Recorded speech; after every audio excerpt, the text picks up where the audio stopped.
Kabilang sa mayaman na pamilya si Harry. Ang angkan nila ay kilalang angkan sa probinsya ng Ilocos noong araw. At hanggang sa magbinata siya ay patuloy na namamayagpag ang pangalan ng kanilang pamilya. Nung una, buong akala ni Harry ay nanggagaling sa malinis ang yaman ng kanyang ama. Pero kalaunan, matutuklasan niya na ang kanyang ama pala ay isa sa mga nagpapakalat ng droga sa kanilang probinsya. Magagalit sa kanya ang ama niya nang subukan niyang pagsabihan ito. Pero hindi rin naman ito nakikinig. Dahil medyo lulong ang kanyang ama sa droga, bigla nitong ginahasa ang isa sa mga kasambahay nila na si Mandy, isang dalaga na may angking kagandahan din. Walang kaalam-alam si Harry at ang lahat ng tao sa mansyon na ang babae pala na si Mandy ay kabilang naman sa angkan ng mga aswang. Ang mga aswang na matagal nang namumuhay ng tahimik. Pero dahil sa ginawa ng kanyang ama, muling maghahasik ng kaguluhan ang mga aswang sa kanilang lugar. Magkakaroon ng laban, patayan kung patayan, ubusan ng lahi. Sa huli, malalagay sa alanganin ang buhay ng ama ni Harry. Pero nang iligtas niya ito, ay gumawa lang ulit ng kasamaan na naging dahilan para mamatay ito. Ano nga kaya ang magiging hatol ng mga aswang kay Harry sa oras na malaman na anak siya ng nanggahasang matanda? Papatayin din kaya siya nito o hahayaan siyang mabuhay dahil labas siya sa kasalanan ng ama? Inutil ka talaga! Kahit kailan talaga, hindi kita pwedeng asahan! Bakit ka ba umuwi alam mong hinihintay ka ni Laura sa tagpuan ninyo? Nakaset up na ang lahat eh! Nasisira na ba ulo mo? Dad, ilang beses ko bang sasabihin sa inyo na kahit kailan, ayaw ko ng arranged marriage? Hindi ko naman mahal si... Anong mahal-mahal na pinagsasabi mo? Hindi ito tungkol sa pagmamahal. Tanga ka ba talaga? Tungkol ito sa yaman natin. Kapag kinasal na kayong dalawa, mas lalong lalakas ang angkan natin. Mas lalong lalaki ang yaman natin. Pero dahil sa ginawa mo, mauudlot na ang mga plano ko. Sorry Dad, pero may sarili din po akong buhay. Sana hayaan niyo kung pumili ng mga gusto ko. Anong sariling buhay? Pag-aari ko ang buhay mo. Dahil mula nang mawala ang mama mo, ako na ang bumuhay sa'yo. Ako na ang nagpalaki sa'yo. Kung hindi dahil sa akin, baka wala kang ngayon sa kinatatayuan mo. Kaya wala kang karapatan na pumili ng sarili mong landas dahil ako ang magdidikta nun. Grabe naman, Papa. Hindi ako makapaniwalang parang instrument lang pala ang turing niyo sa akin. Papa, kahit kailan ba tinuring niyo po akong anak? Ano pinagtatatanong mo? Malamang oo. Ano ba sa tingin mo? Kung hindi anak ang turing ko sa'yo, di sana naghanap na lang ako ng ibang tao kaysa sa'yo. Kung talagang anak ang turing niyo sa akin, bakit ganitong trato niyo sa akin? Bakit inaari niyo ang sarili kong buhay? Manahimik ka na nga. Lalo lang akong naiirita sa boses mong hayop ka. Hindi ako pwedeng manahimik ng ganito, Papa. Buhay ko to. Kaya kailangan ko tong ilaban sa inyo na walang ibang ginawa kundi ang gumamit ng tao para lang umangat. Anong sinabi mo? Tama naman ang sinabi ko, di ba? Ginamit niyo lang din si Tio. At nang yumaman ka na, hindi mo na siya kinausap pa. Kahit na kailan, abat tarantado! Yan, diyan kayo magaling. Ang manakit. Abat sumasagot ka ba? Ha? Ano ha? Masakit ba ha? Kulang pa yan! Tama na! Tama na, Papa! Naitulak ni Harry ang kanyang ama dahil sa ilang beses na siya nitong pinagsasasapak. Dumugo na rin ang labi niya. Nabasag na rin ang kanyang salamin. Nagulat naman si Don Marcos sa ginawa niya. Hindi ito makapaniwala na magagawa ng pumalag ni Harry. Sawang-sawa na ako sa pananakit at pangmamaliit niyo sa akin. Kung gusto niyong mas yumaman pa, ikaw ang magpakasal kay Laura at hindi ako. Lumayas ka na ngayon sa pamamahay ko bago pa kitang mapatay, Harry! Sigurado ka ba na palalayasin niyo ako? Sigurado ka ba dyan, Papa? Baka nakakalimutan mo. Sa akin nakapangalan ng mansyon na ito. At kahit na kailan, hindi ako pipirma para lang mailipat sa pangalan mo ang bahay na ito. Hindi ako aalis dito. Hindi ka pipirma? Di sige. Pero magmula ngayon, wala ka ng access sa lahat ng yaman na meron ako rito. Sa pera, sa kotse, sa bangko, at sa pagkain dito. Lamunin mo ang mansyon na ito. Tingnan natin kung mabuhay kang siraulo ka. Pagalit na umalis si Don Marcos. Napabuntong hininga na lamang si Harry sa mga sandaling ito. Nang mahimasmasa na siya, ay napaupo na lamang siya sa sofa. Para bang nagsisisi siya sa kanyang mga sinabi. Batid niya kasing magiging miserable talaga ang buhay niya ngayong wala na siyang access sa lahat. Dinukot na lamang niya ang kanyang cellphone na tinawagan ng binatang si Lyndon, ang kanyang kaibigan na kasakasama niya palagi sa hirap at sa ginhawa. Ka-business partner niya rin ito sa Maynila, pero nang malugi ang kanilang negosyo, bumalik na lang sila ulit sa Ilocos. Bakit hindi naman to sumasagot? Kinuha na lamang ng binata ang kanyang jacket at tumalis siya sa mansyon. Tumungo siya sa bahay ng kanyang kaibigan na hindi rin naman kalayuan. Nang dumating siya roon, naabutan niya ang binata na naggigitara pa sa bakuran. Napatigil yun nang makita siya roon. Oh, anong oras na? Bakit nandito yung rich kid kong kaibigan, ha? Hindi na ako rich kid ngayon, bro. Ha? Bakit naman? Hulaan ko. Nag-away kayo ng papa mo, no? Galing mo manghula, ah. Sa mukha mo pa lang. Kita ko nang parang magiging palaboy ka na sa susunod na mga araw, eh. Anong balak mo ngayon? Ewan ko, di ko nga rin alam eh. Wala na akong access sa mga yaman niya. Kahit pagkain, wala na rin. Kaya hindi ko na alam. Gusto mo, dito ka muna sa bahay, eh. Wala naman akong ibang kasama rito. At up and down din naman to. Ha? Sigurado ka? Huwag ka na ngang magpanggap. Alam ko naman na kaya ka pumunta rito kasi kailangan mo ng tulong ko, eh. Ikaw talaga, oh. The best ka talaga, bro. Nako, pumasok ka na nga muna. Tara na sa loob. Pinagtimplan ni Lindo ng kape si Harry. Kung makahiga naman ang lalaking si Harry sa sofa, ay para bang bahay niya yon. Ganun kasi talaga ang pagiging malapit nila sa isa't isa. Kung hindi nga lang nalugi ang negosyo nila sa Maynila, baka mas magkaroon pa sila ng oras para magkasama lagi. Sa totoo lang, may problema din ako, pre. Oh, anong problema na naman yan? Pambihira naman to, nakikisabay ka pa eh. Nakikisabay? Baliw ka ba? Alam ko bang magkakaproblema ang pamilya namin? Ano nga kasi yun?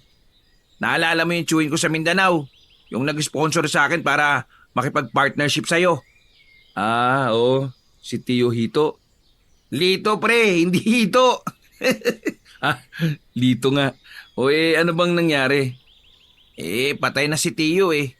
Ang problema, lahat ng ininvest ni Tio sa mga negosyo ng pamilya namin sa Maynila, pinag-aagaw na ng mga anak niya. Ayun, nakakagulo na sila ngayon. Kung sa bagay kasi pre, malaking pera yan eh. Ganyan talaga ang mangyayari dyan. Pero bakit naman kasi biglang namatay si Tio mo? Parang biglaan naman. Nung nakaraan lang, di ba, napag-usapan pa natin siya. Ewan ko lang, ha. Hindi ko alam kung maniniwala ka sa sasabihin ko. Ang sabi ng mga kamag-anak namin, inatake raw ng aswang sa Mindanao si Tio. Ha? Ano? Aswang? Sigurado ka ba? Oo, pre, aswang nga. Nakita ng ibang kamag-anak ko na aswang talaga eh. Si Tio kasi, nadalaw-dalaw sa mga bundok yun. Kasama niya yung mga kamag-anak namin. Parang balak nilang mamili ng lupa. Tapos ayun, nung gumabi, si Tio raw ang nadali. Alam mo kung anong masaklap? Hindi na nakita yung katawan ni Tio. Alam mo pre, medyo hindi ako naniniwala sa aswang ha. Pero sigurado? Sigurado nga, kulit naman ito oh. Kung ayaw mong maniwala, tingnan mo yung mga social media account ng mga kamag-anak ko. Makikita mo ron na iisa lang sila ng sinisisi sa nangyari. Aswang. Aswang? Ngayon na ako nakarinig niyan pre, pero kung sakali mang totoo, wala kayong habol dun. Kasi hindi naman naniniwala ang mga pulis kapag nagre-reklamo kayo na aswang yung pumatay dun eh. Yun nga rin ang iniisip namin. Diyos ko, patong-patong na to. Pati ba naman mga anak niya, hindi rin magkasundo eh. Kaya eto, Pati pamilya namin damay. Nako, pasensya na ha. May sarili ka rin palang problema pre, tapos nandito pa ako. Ano ka ba? Wala yun. Ang mabuti pa, samahan mo na lang ako. O isa na naman yan. Inom tayo. May malapit na beer house dyan. Eh may pera ka ba? Wala kasi akong perang dala talaga. Wala ka naman pera talaga kasi binawi na lahat sa'yo. Sige na, ako nang bahala. Hintayin mo lang ako dito at magbibihis lang ako. Umalis sa bahay at nagtungo sa isang beer house na halos pwede namang lakarin. Pero dahil may natsyempohan silang tricycle, ay sumakay na lang din sila. Nagliwaliw sila ng mga sandaling yon. Kanta dito, kanta doon. Hindi na nila namamalayan ng oras. Pagtingin ni Harry sa orasan niya, mag-aalas 2 na pala na madaling araw. Nang makaramdam ng kalasingan ay nagkayayaan na rin ang dalawa na umuwi. Maswerte na may naghihintay na tricycle sa labas kaya nakabiyahe naman sila agad. Makalipas lang ang ilang sandali, bumaba na rin si Harry sa harapan ng mansyon. Pre, maraming salamat sa libre ha. Huwag kang mag-alala. Kapag nabenta ko na yung mansyon, ililibre kita. Tira ulo, benta mo mukha mo. Natawa pa ang binatang si Lyndon at saka umalis na rin ang tricycle. Pagpasok ni Harry sa gate, nakatingin sa kanya ang 2 gwardya na nagbabantay. Oh, bakit? Hindi niyo ba ako papapasukin? Bahay ko to Kayo balimbing kayo Nung nakaraan, tropa tayo Ngayon, masama na kayong tumingin Hindi na lamang siya pinansin ng dalawa. Naglakad na lang din siya papasok ng bahay. Madilim na ang sala sa mga sandaling yon. Pero naririnig niyang may parang mga tao sa malaki nilang kusina. Kaya naman agad siyang tumungo roon para kumuha lang sana ng tubig. Pero inabutan niya roon ng dalagang si Mandy, ang pinakabata nilang kasambahay at pinakabago sa lahat. May parang kinuha ang dalaga sa loob ng ref. Nagulat pa nga ito nang maramdaman siyang naroon din.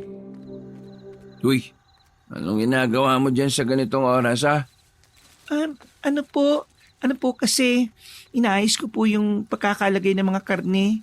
Masyado po kasi magulo gawa ng marami kaming kinuha kanina nung nagluto. Ganun ba? Napakasipag mo naman. Kahit na madaling araw na nagtatrabaho ka ba rin? Opo. Ay nako, huwag mo nga akong inoopo-opo. Hindi pa naman sobrang layo ng edad natin Ay, siya nga pala. May tatanong ako sa'yo pero huwag mo akong tatawanan Curious lang naman ako Ano pong gusto niyong itanong? Naniniwala ka ba sa aswang? Aswang po? Oo. Sabi ko nga, huwag ka nang mag-opo-opo Pasensya na. Nasanay lang. O ano, naniniwala ka ba? Hindi ako naniniwala sa mga aswang, sir. Pareho tayo. Wala. Napaisip lang ako. Ito kasing kaibigan ko Napatay daw ng aswang yung tiyo niya siguro nababaliw lang yung tropa ko na yon. Kasi 'di ba? Sa comics lang naman mababasa yung mga aswang-aswang na ganyan Wala namang ganyan sa totoong buhay Tapos na po ang ginagawa ko, sir. Babalik na po ako sa quarter po namin. Uy, sandali. May sasabihin ka pa ba? Oo, kumusta ka naman dito? Ayos naman, sir. Hindi ka ba kinakausap ni Papa? Tungkol saan, sir? Wala. Never mind. Ngumiti na ang dalaga kay Harry at lumabas na rin ng kusina. Napailing na lang din si Harry dahil doon. Alam ko kung bakit tinanggap tong babaeng to rito Utak talaga ni Papa Napakaitim. Kumuha na lamang siya ng tubig at pagkatapos ay nagtungo na rin siya sa kanyang silid. Agad niyang ibinagsak ang sarili sa kama. Kinabukasan ay tinanghali na siya ng gising. Pero kahit medyo mahaba ang tulog niya ay medyo hindi maganda ang gising niya. Nanaginip kasi siya ng tungkol sa aswang. Ayon sa panaginip niya, Pinalibutan raw ng mga aswang ang mansyon na kinalalagyan niya. Lang yan panaginip yan, oh. Kakaaswang to ni Lindon eh. Ay, kainis. Makakain na nga. Inalis na lamang ni Harry ang panaginip na yon sa utak niya. Pagbaba niya sa dining room ay naabutan niya ang ama na naroon. Tahimik lang yon na kumakain. Huminga ng malalim si Harry. Hihingi siya ng paumanhin sa mga sinabi niya.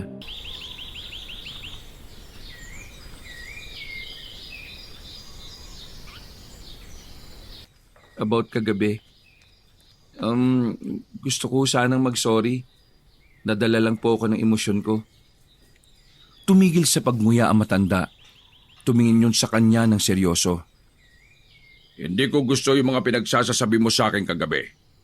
Pero dahil humingi ka naman ng tawad, sige. Pero sa susunod, Harry, kahit sarili kitang anak, ipabubura kita sa mundo. Kaya ko lang tinatanggap ang sorry mo dahil gusto ko pa rin maikasal kayo ni Laura. Hindi na lamang nagsalita si Harry. Kahit kontra pa rin siya roon. Ayaw na lang din niyang salungatin ng ama para wala ng pag-awayan. Sumunod ka lang sa mga sasabihin ko at mas magiging maganda ang kinabukasan mo, Harry. Maniwala ka sa akin. Opo, Papa. Dumating ang kasambahay na si Mandy. May dala-dala itong putahe na agad naman ding inilapag sa lamesa nila. Napansin ni Harry na kakaiba ang tingin ni Don Marcos sa dalaga. Sige na, Mandy. Bumalik ka na ron at kakain na kami. Hindi ako komportable na may ibang tao rito sa dining room eh. Tumango lang ang dalaga. Sinadya ni Harry yon para iligtas si Mandy sa kung ano na namang kamanyakan ang maaring gawin ni Don Marcos. Kilala kasi ni Harry ang ama niya. Bata pa lang siya ay alam na niyang may pagkamahilig ang Don. Ilang kasambahay na magaganda na rin ang umalis dahil sa kamanyakan na matanda. Mabilis na lumipas sa mga sandali. Nautusan na naman si Harry na pumunta sa isang liblib na lugar para magdala ng kahon-kahon na negosyo ng kanyang ama. Matagal na niyang ginagawa ang bagay na yon. Nagdi-deliver siya ng mga kahon-kahon na hindi naman niya alam kung ano ang laman. Maigpit kasi siyang pinagbabawalan ni Don Marcos na kahit na anong mangyari ay wag na wag bubuksan ang kahon. Para hindi magalit si Don Marcos ay sinunod na lamang niya yun. Pambira naman. Matutulog sana ako eh. Nasa loob sila ng sasakyan ngayon. Isinama kasi ni Harry ang kanyang kaibigan para may katulong siyang magbaba ng mga kahon. Nandito ka na nga, umaangal ka pa. Huwag ka mag-alala. Bibigyan naman kita kapag natanggap na natin ang bayad. Eh bakit ba kasi ang yaman-yaman ninyo, no? Tapos ayaw nyo kumuha ng tao para mag-deliver nito. Walang tiwala si Papa sa ibang tao eh. Sa akin lang nagtitiwala si Papa at sa iba ko pang mga pinsan. Kaya nga kami-kami lang ang nagdi-deliver nito eh. Eh ano ba kasing laman nito? Bakit bawal buksan? Pag mong buksan yan bawal kang alamin kung ano eh. Papapagalitan na naman ako nito eh. Sa bagay, kababalik nga lang pala ng access mo sa lahat ng yaman, no? Makalipas lang ang halos 1 oras nilang biyahe ay narating na rin nila ang address na ibinigay ni Don Marcos kay Harry. Bumuntong hininga si Harry nung mga sandaling yon. Oh, lalim niya na. May problema ka ba? Mukha kang kabado ah. Ha? Oh, wala naman. Medyo hindi lang ako komportable sa lugar eh. Sobrang liblib. Tapos, wala pang ibang tao rito. Eh bakit ka naman kasi matatakot dito, Aber? Eh hindi ka naman di ba naniniwala sa mga aswang? Hindi naman yun ang iniisip ko eh. Tara na nga. Binuksan na nila ang compartment at kinuha na ang 6 na malalaking kahon na naroon. Tanaw na nila ang bahay na pagdadalhan nila. Sa lugar na yon ay yun lamang ang nag-iisang bahay na nakatirik doon. Wala ring supply ng kuryente. Tanging mga gasera lamang ang nakikita nila sa loob ng bahay. Sigurado ka ba talaga dito yun? Tingnan mo, parang wala namang kakayahan na umorder ng ganito karaming kahon yung nakatira dyan eh. Ikaw talaga napaka-judgmental mo. Porke ganyan ang bahay, iniisip mo na kaagad na walang pera? Hindi naman sa ganon. Ang mabuti pa, simulan na natin ang pagbubuhat para makaalis na rin tayo. Isa-isa na nilang binuhat ang mga kahon palapit sa tapat ng bakuran ng bahay.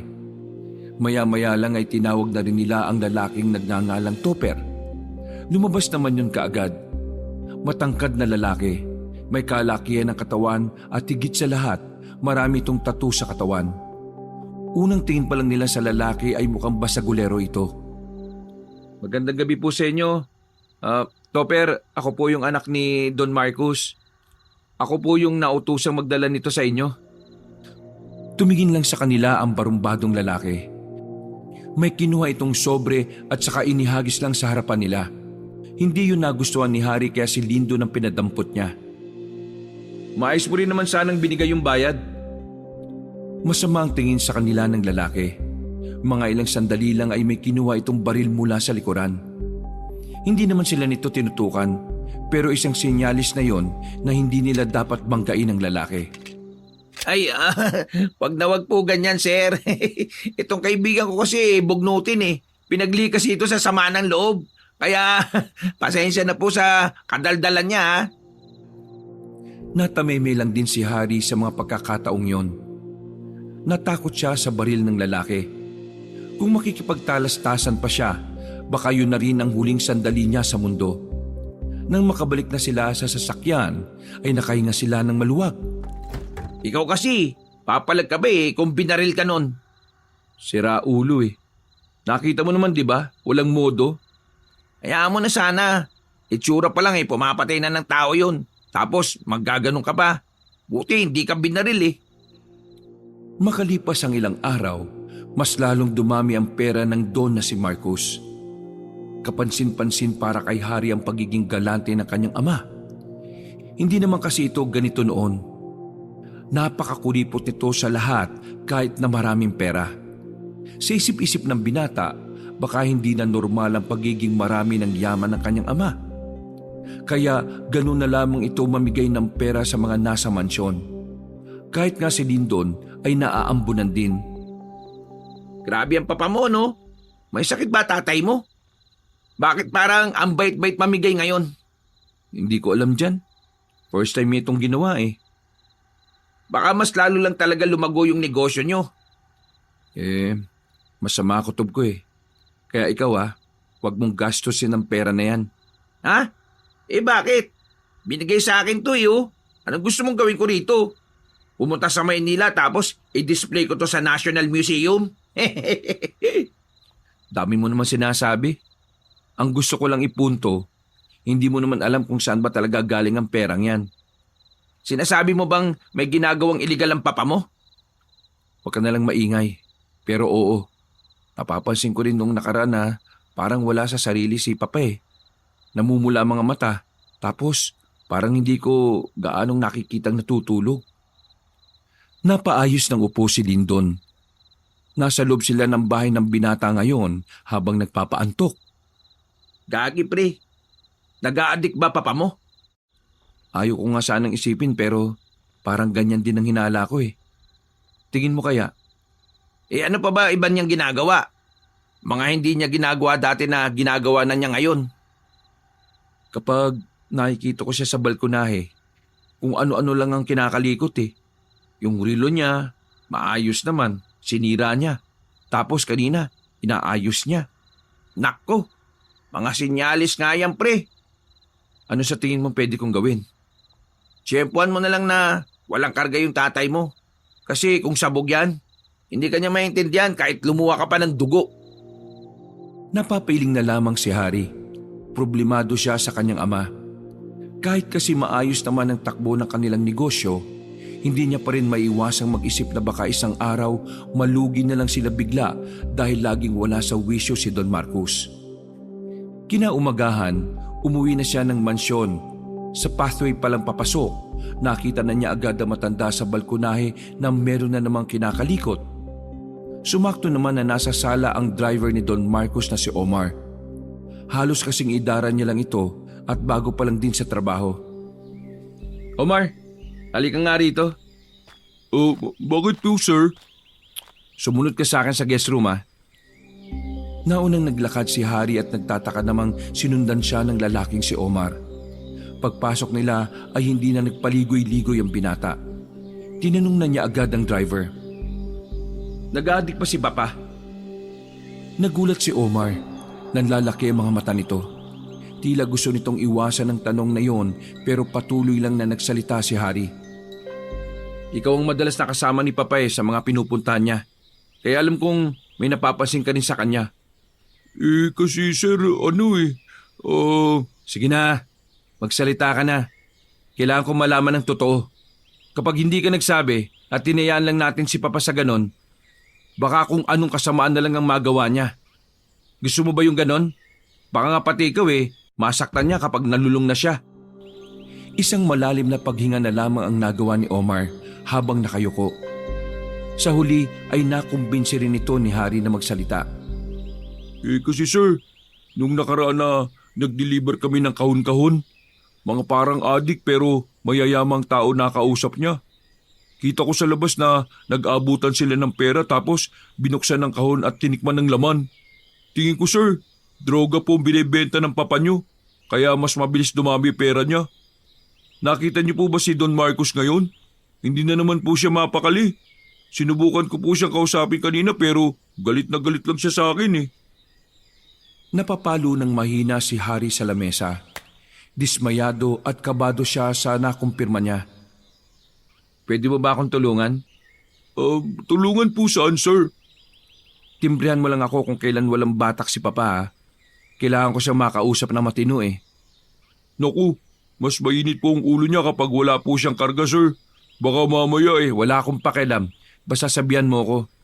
Kahit ano pa man ang mangyari, kailangan natin siyang mailihis sa ginagawa niya. Naintindihan mo ba ako, Omar? Opo sir, yes sir. Dumating ang pananghalian. Makaharap na silang dalawa ng kanyang ama sa dining area. Kahit nasa hapagkainan na sila, hawak-hawak pa rin ni Don Marcos ang isang panibago na naman itong relo na matapos sirain ay inaayos na naman. Nagbabaka sakali na si Harry na kausapin ng kanyang ama, tutal makaharap na rin naman silang dalawa. Papa? Ayos ka lang ba? Pero hindi tumugo na matandang lalaki. Nakatuon lang ang atensyon nito sa relo, kaya inulit ni Harry ang kanyang tanong.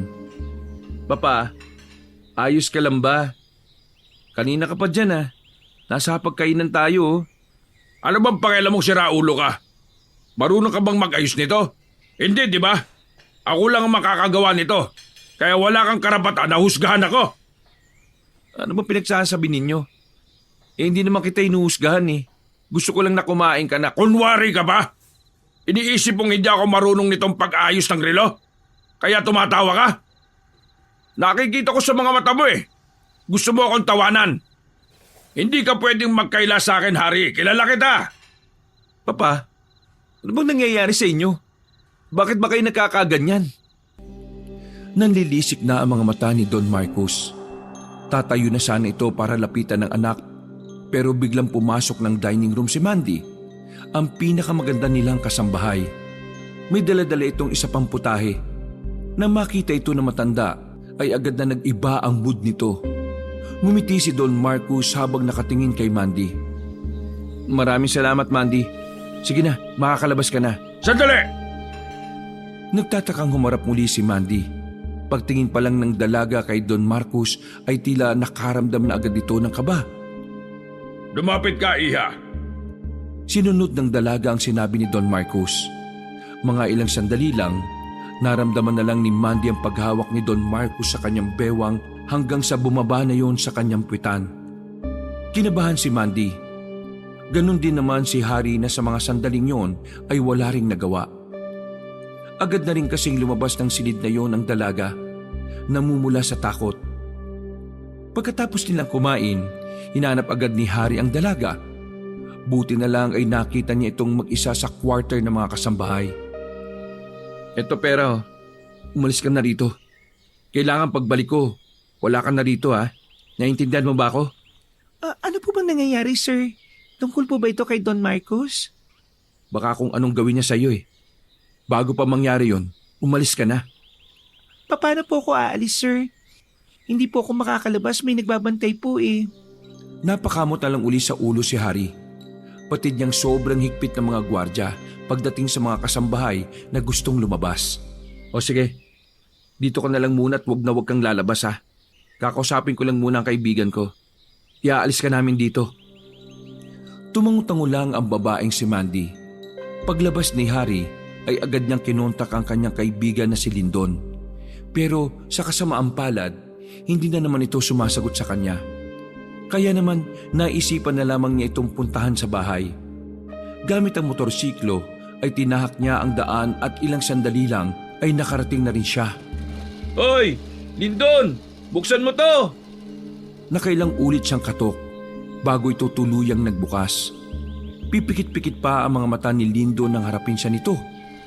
Oh, ano na naman bang problema mo? Natutulog pa ako eh. Pambira ka. Tanghali na, tulog ka pa rin. Bilis, tulungan mo ako. Tulong na naman. Ano pa nga ba? Ano ba yan? May alam ka bang pwedeng tuluyan? Kahit maliit na bahay lang, pansamantala? Bakit? Nag-away na naman ba kayo ng papa mo?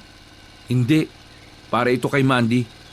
Yung sinasabi ko sa yung kasambahay namin na minamanyak ng papa ko. Nanlaki ang mga mata ni Lindo nang marinig ang sinabing yon ni Harry. Tila nakuha agad ni Harry ang interes ng kanyang kaibigan. Yagi pre. Sige, may alam akong pwedeng tuluyan. May kakilala akong may apartment sa bayan. Bakit? Itatakas mo ba siya? Oo, bago pa siya magawa ng hindi maganda ng tatay ko. Iaalis ko na siya ron. Walang sinayang na pagkakataon ng dalawa. Mag-aalas 12 na nang makabalik na sila sa mansyon. Pasimpleng pinarada ni Lindo ng sasakyan niya at mag-isa lamang na lumapit kay Harry. Nagmamadali siyang pumasok sa loob, pero pagdating niya sa quarters ng mga kasambahay, inabutan niyang umiiyak ang mga tao roon. Ang sabi sa kanya ng isa, sapilitan daw na kinuha ni Don Marcos ang dalaga, dinala sa taas at kung ano-ano na ang nangyari. Mabilis na umakyat si Harry. Pinuntahan niya ang silid ni Don Marcos, pero pagdating niya roon, inabutan na niyang nag-aayos na ng necktie ang kanyang ama. Parang wala lang nangyari, habang si Mandy naman ay nasa kama pa rin, nakatakip lang ng kumot habang umiiyak. Papa, anong ginawa mo kay Mandy? Pangiti-ngiti lang si Don Marcos. Halatang sabog pa rin ito dahil hindi ito makausap na maayos. Anong ginawa ko? Ako? May ginawa? Hindi na ako nakikipagbiroan sa inyo, Papa. Bakit mo to ginawa sa kanya? Ano ba pumasok sa utak mo? Sa sinabing ito ni Harry ay tila natuliro si Don Marcos. Agad na nagbago ang mood nito. Ang kaninang nakasilay ng ngiti ay napalitan ng panlilisik ng mga mata. Lumapit si Don Marcos sa anak at sinakal nito si Harry. Sino ka ba? Bakit mo ako tinataasan ng boses, ha? Ano naman ngayon kung may ginawa ko dyan? Patapon na babae lang naman yan, ha? Pasalamat nga siya, pinaranas ko pa sa kanya yung paraiso eh. Kaya ikaw, huwag kang mag-feeling na bayani, ha? Sa kakaganyan mo, mapapatay na kita eh. Hoy, ikaw naman babae, subukan mo lang tumakas at magsumpong sa iba. Mamamatay ka rin. Ikaw rin, Harry, umayos ka, ha? Tumingin na masama si Mandy sa kanila at tumigil ang tingin nito sa matanda. Nanlilisik din ang mga mata ng dalaga. Pero tinawanan lamang ito ni Don Marcos. Talagang mas lalong lumala ang kamanyakan ng Don mula nang makatikim ito ng ipinagbabawal na gamot. Lumabas lang ng parang walang nangyari si Don Marcos. Naiwan silang dalawa ng dalaga roon. Lumapit si Harry pero agad siyang pinatigil ni Mandy. Takot na takot ang dalaga at bakas na bakas ang trauma nito. Sorry sa nagawa ng tatay ko ha. Huwag kang mag-alala. Tutulungan kita makakuha ng hustisya para sa'yo. Ipakukulong natin ang sarili kong ama. Tina, hindi na kailangan. May sarili kaming batas. May sariling batas ang lahi namin. Yun ang gagamitin ko para makakuha ng hustisya. Magbabayad siya. Pinapangako ko lahat ng meron siya'y mawawala. Lahat ng mahal niya ay maglalaho.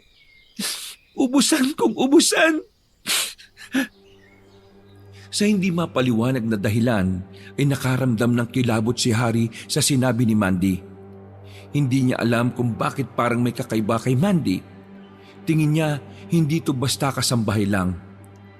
Dahil sa kuryosidad, paglabas niya sa silid ay nagtanong-tanong siya sa iba pang kasambahay.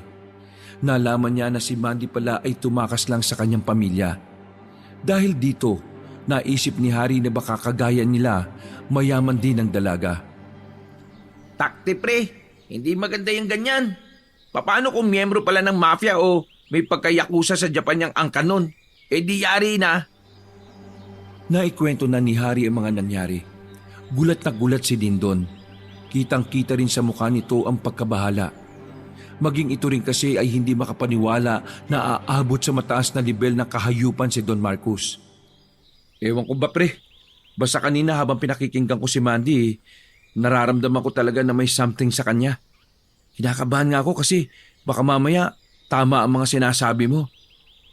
Kung sakali mang nakakatakot ang angkan ni Mandy, eh di tama lang na gantihan niya ang tatay mo para naman matutuyang siraulo mong tatay. Ay nako, hindi ko na alam. Alam mo kung hindi lang talaga sa akin pinamana ni Mama ang mansyon, matagal naman na akong wala dyan eh. Ang isipin mo ngayon pre, kung anong susunod na mangyayari. Nasaan ba si Mandy ngayon? Nasa room pa rin ni Papa eh. Hindi pa rin nalabas doon. Nakakatakot lapitan kasi baka ako yung patayin eh. Eh kung tumawag na kaya ako ng pulis.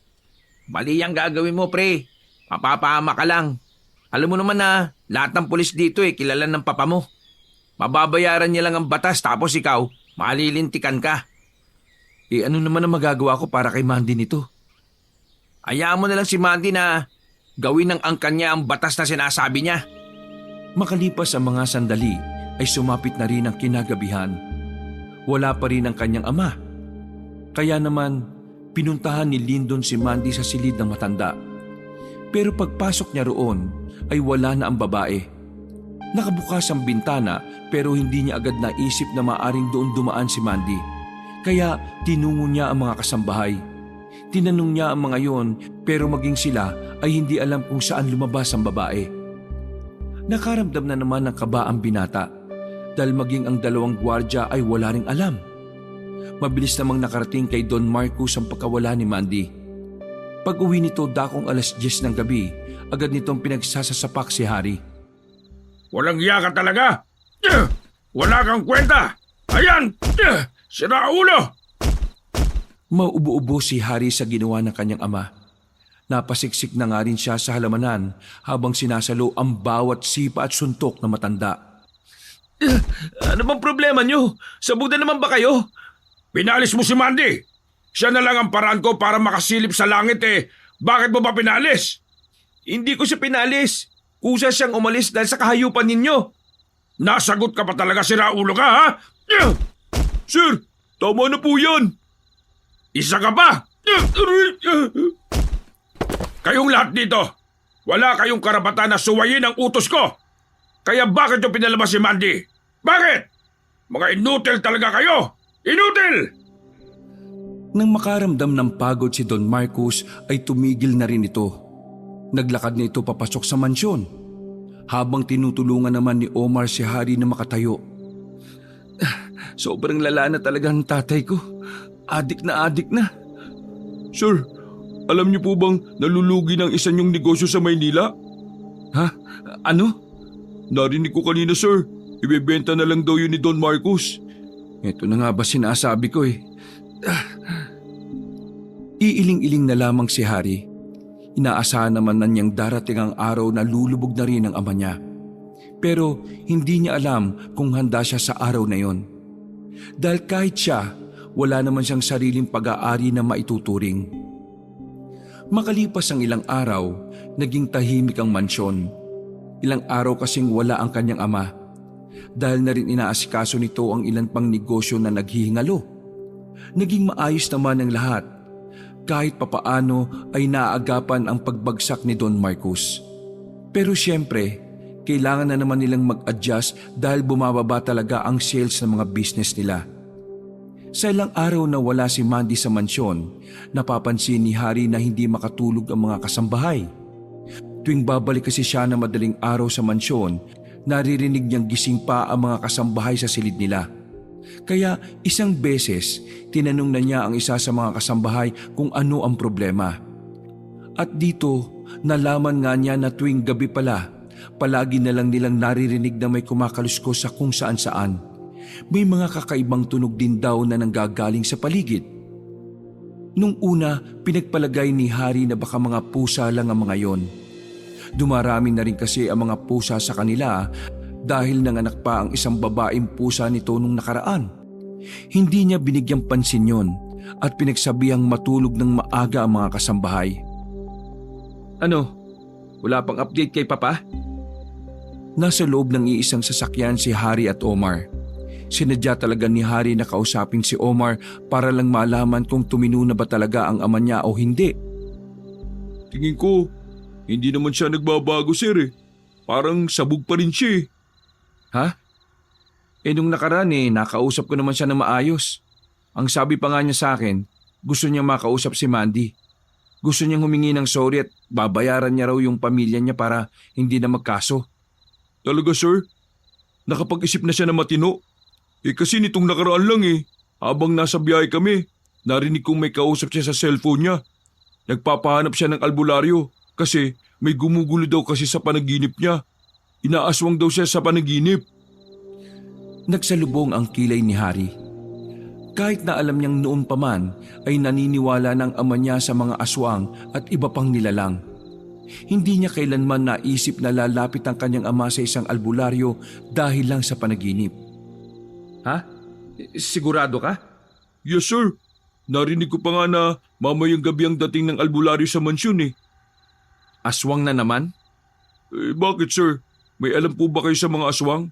Ha? Wala. Ikaw? Sir, laking kapis po ako eh. Marami po niya sa amin nung araw. Nung bata pa po kasi ako, talagang talamak. May mga aswang pa nga pong papasukin ka na lang sa bahay kapag gusto nilang kumain eh. Totoo po yun. Hindi po to gawa-gawa lang. Basta sir, totoo mga aswang. Kaso nga lang ngayon, parang hindi na sila nagpaparamdam eh. Pwedeng wala na talaga ang lahi nila o baka nananahimik lang sila. Sabi kasi ng iba sa amin, may mga aswang din daw pong gustong mamuhay ng gaya ng mga tao. Alam mo, hindi talaga ako naniniwala sa mga aswang eh. Pero sige, maniniwala ako this time. Wala naman pong masama kung maniniwala sir, di ba? Mas maganda nang may pinaniniwalaan ka kasi kaysa naman wala. Tapos kapag nandyan na, hindi natin alam ang gagawin natin. Ayon nga sa kasabihan, ligtas ang may alam. Napangisi na lamang si Hari. Kahit na papaano ay natuwa siya kay Omar. Dahil medyo may sense din naman itong kausap. Matapos ang lahat ng pinapaasikaso sa kanya ng ama, dakong alas 7 ng gabi ay nakabalik na rin siya sa mansyon. Pagpasok pa lamang niya sa sala, nakita niyang naroon ang isang matandang lalaki na may panyo pa sa ulo. May hawak na tungkod at may mga borloloy sa katawan. Sino kayo? Tumayo ang matanda at tumingin sa kanya ng seryoso. Ako si Darius. Ako ang albularyo na pinapunta ng papa mo para alamin kung anong ibig sabihin ng kanyang panaginip. Sandaling pinasadahan ni Hari ng tingin ng matandang si Darius. Inaalam niya kung tunay nga bang albularyo ang kaharap niya o baka kagaya rin ng modo sa bayan. Nagdududa ka sa akin ano? Lihim na nabigla ang binata nang marinig ang sinabing yun na matanda. Hindi niya inaasahan na magagawang mabasa ni Mang Darius ang kanyang isip. Pasensya na ho. Hindi kasi ako basta-basta nagtitiwala sa mga hindi ko naman kilala eh. Huwag ka mag-alala. Wala rin naman akong tiwala sa iyo eh. Ganun po ba? Patas lang pala. Siya nga pala. Ano bang oras ang uwi ng papa mo? Kanina pa kasi ako rito eh. Hindi pa ba siya uuwi ngayon? Uuwi na po yun. Baka maya-maya po nandito na yun. Pwede po bang magtanong? Anong tanong? Kahit ano, basta wag lang mat ha. Mahina ako doon. Gusto ko lang naman pong malaman kung totoo ang mga aswang. Bakit interesado kang malaman? May nakwento kasi sa akin yung kaibigan ko. Yung tiyo niya kasi sa Mindanao, pinatay raw po ng aswang. Tapos, nitong mga nakaraan, Nananaginip din po ako tungkol sa aswang. Parang kagaya ng panaginip ng tatay ko. Pero ang sa akin, sa panaginip ko, nakikita kong parang pinapalibutan ng mga aswang ang mansyon na ito. Sandaling hindi nakapagsalita ang matandang si Darius. Nagtaka naman si Harry kung bakit parang bigla na lamang kinabahan ang matandang albularyo. Ang itsura kasi ng matanda ay parang may malalim itong iniisip. Ayos lang po ba kayo? At sa maniwala ka o hindi, hanggang ngayon ay naririto pa rin sila. Nananahimik, namumuhay na parang gaya ng isang tao. Pero ang pinangangambahan ko, kapag dumating ang araw na muli silang mabulabog, marami na namang tao ang mapapahamak. Okay, let's say totoo nga ang mga aswang. Ganun po ba talaga sila kadelikado? Mas delikado pa sila sa isang mabagis na leon. Dahil ang mga aswang ay may kakayahang mag-isip kung ano ang tama at mali. At may kakayahan din silang mag-isip ng tamang paraan ng pagpatay nang hindi sila nahuhuli. Okay. Wala namang problema kung hindi ka maniniwala. Nasa sayo naman yan, iho. Pero sana, dumating ang araw na maniwala kang totoong nandito sila. Tandaan mo, lahat ng naniniwala sa maagang oras, mas malaki ang tsansa nilang maisalba ang sarili nila sa dilubyo. Hindi na nakapagsalita pa ang binatang si Harry. Nanahimik na lamang siya at sinamahan ng matanda sa paghintay sa kanyang ama. Makalipas nga lang ang halos 1.5 oras ay dumating na rin si Don Marcos. Sa pintuan pa lang, kita ni Harry na mukhang hindi maganda ang timpla ng Don. Hindi naman ito sabog. Ilang araw niya nang napapansin na nasa katinuan ng kanyang ama. Ikaw na ba yung albularyo na nirekomenda ng isa sa mga kaibigan ko? Maangas ang pagkakatanong ni Don Marcos.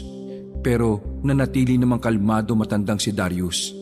Tila ba hindi ito nasisindak sa matikas na tindig ng Don. Ako na nga ang albularyong yon. Pwede na ba tayo magsimula? Halos 3 oras kasi ako naghintay sa iyo rito eh. Bakit? Nagmamadali ka ba? Naramdaman ni Harry na baka may kung anong mangyaring hindi maganda kaya sumingit na siya sa kanilang usapan. Papa, kanina pa po si Mang Darius dito. Kaya kung wala ka nang aasikasuhin, gawin niyo na ang dapat niyong gawin para makauwi na rin siya. Sa puntong ito, himala na nakinig sa kanya si Don Marcos. Naglakad paakyat ang Don at sinamahan na lamang ni Harry ang albularyo pasunod sa ama. Nang makarating na sila sa harapan ng pinto, pinagbawalan na siya ni Mang Darius na sumama. Kailangan siya lang daw at ang pasyente ang nasa loob ng iisang silid. Nakinig naman si Harry. Naghintay na lamang siya sa labas ng silid. Omar, halika. Ano yun, sir? Legit ba ang albularyo na yon? Oo, sir. Naririnig ko yan, sir, sa lola ko nung nakaraan. Magaling na albularyo daw yan. Kahit nga minsan, yung nakaraan mo, kaya niya makita eh. Pero hindi naman laging nagagawa ng albularyo yon. May mga pagkakataon lang daw talaga. Basta sir, legit yan. Sigurado kang hindi scam yan ha? Kasi kung scam yan, baka mapatay ni daddy yan. Hindi po sir, super legit yan sir. Tumango na lamang si Harry bilang pagsang-ayon. Halos nasa 1 oras din silang nakatayo sa labas. Kung ano-ano na nga lang ang napag-uusapan nila. Mga ilang sandali pa, narinig na lamang nilang sumisigaw na ang Don sa loob. Nakarinig na rin sila ng mga kalabog. Natatarantan nilang binuksan ang silid. Bumungad sa kanila na sinusuntok na ni Don Marcos ang albularyo. Mabuti na lamang ay naawat nila agad yon. Hinilan ni Harry ang albularyo habang si Omar naman ang umaawat kay Don Marcos. Sino ka para magbintangan ako, ha? Sira ulo ka bang albularyo ka? Gagawa-gawa ka lang ng kwento mo? Ano? Sinungaling ka? Para lang magkapera ka, lolokohin mo ako? Don Marcos, hindi po ako naninigil kaya malabong pera lang ang habol ko sa inyo. Lahat ng mga sinabi ko ay puro katotohanan. Lahat yun ay nakita ko mismo gamit ang bisyon ko. Wala akong pakialam. Ang sinabi ko, alamin mo lang kung anong ibig sabihin ng panaginip ko. Anong kinalaman ni Mandy rito, sira ulo? Papatayin kita eh. Omar, ikaw na munang bahala kay Papa. Mang Darius, sumama po kayo sa akin sa labas. Inalalayan ni Hari ang matandang albularyo paalis roon. Dinala na muna niya ito sa kanilang garden para kahit papaano ay maikalma rin. Mabuti na lang din at hindi naman tumama ng direkta ang mga suntok ni Don Marcos. Kaya wala halos galo si Mang Darius. Nang makita ni Hari na ayos na ang matanda, ay tinanong na niya ito kung ano nga ba talaga ang totoong nangyari. Alam kong medyo wala sa hulog si Papa, pero ano ba talaga ang sinabi mo sa kanya? Nakita ko ang kahulugan ng panaginip niya. Kagaya rin ng sayo, hinahabol siya ng mga aswang, pinalibutan at pinatay.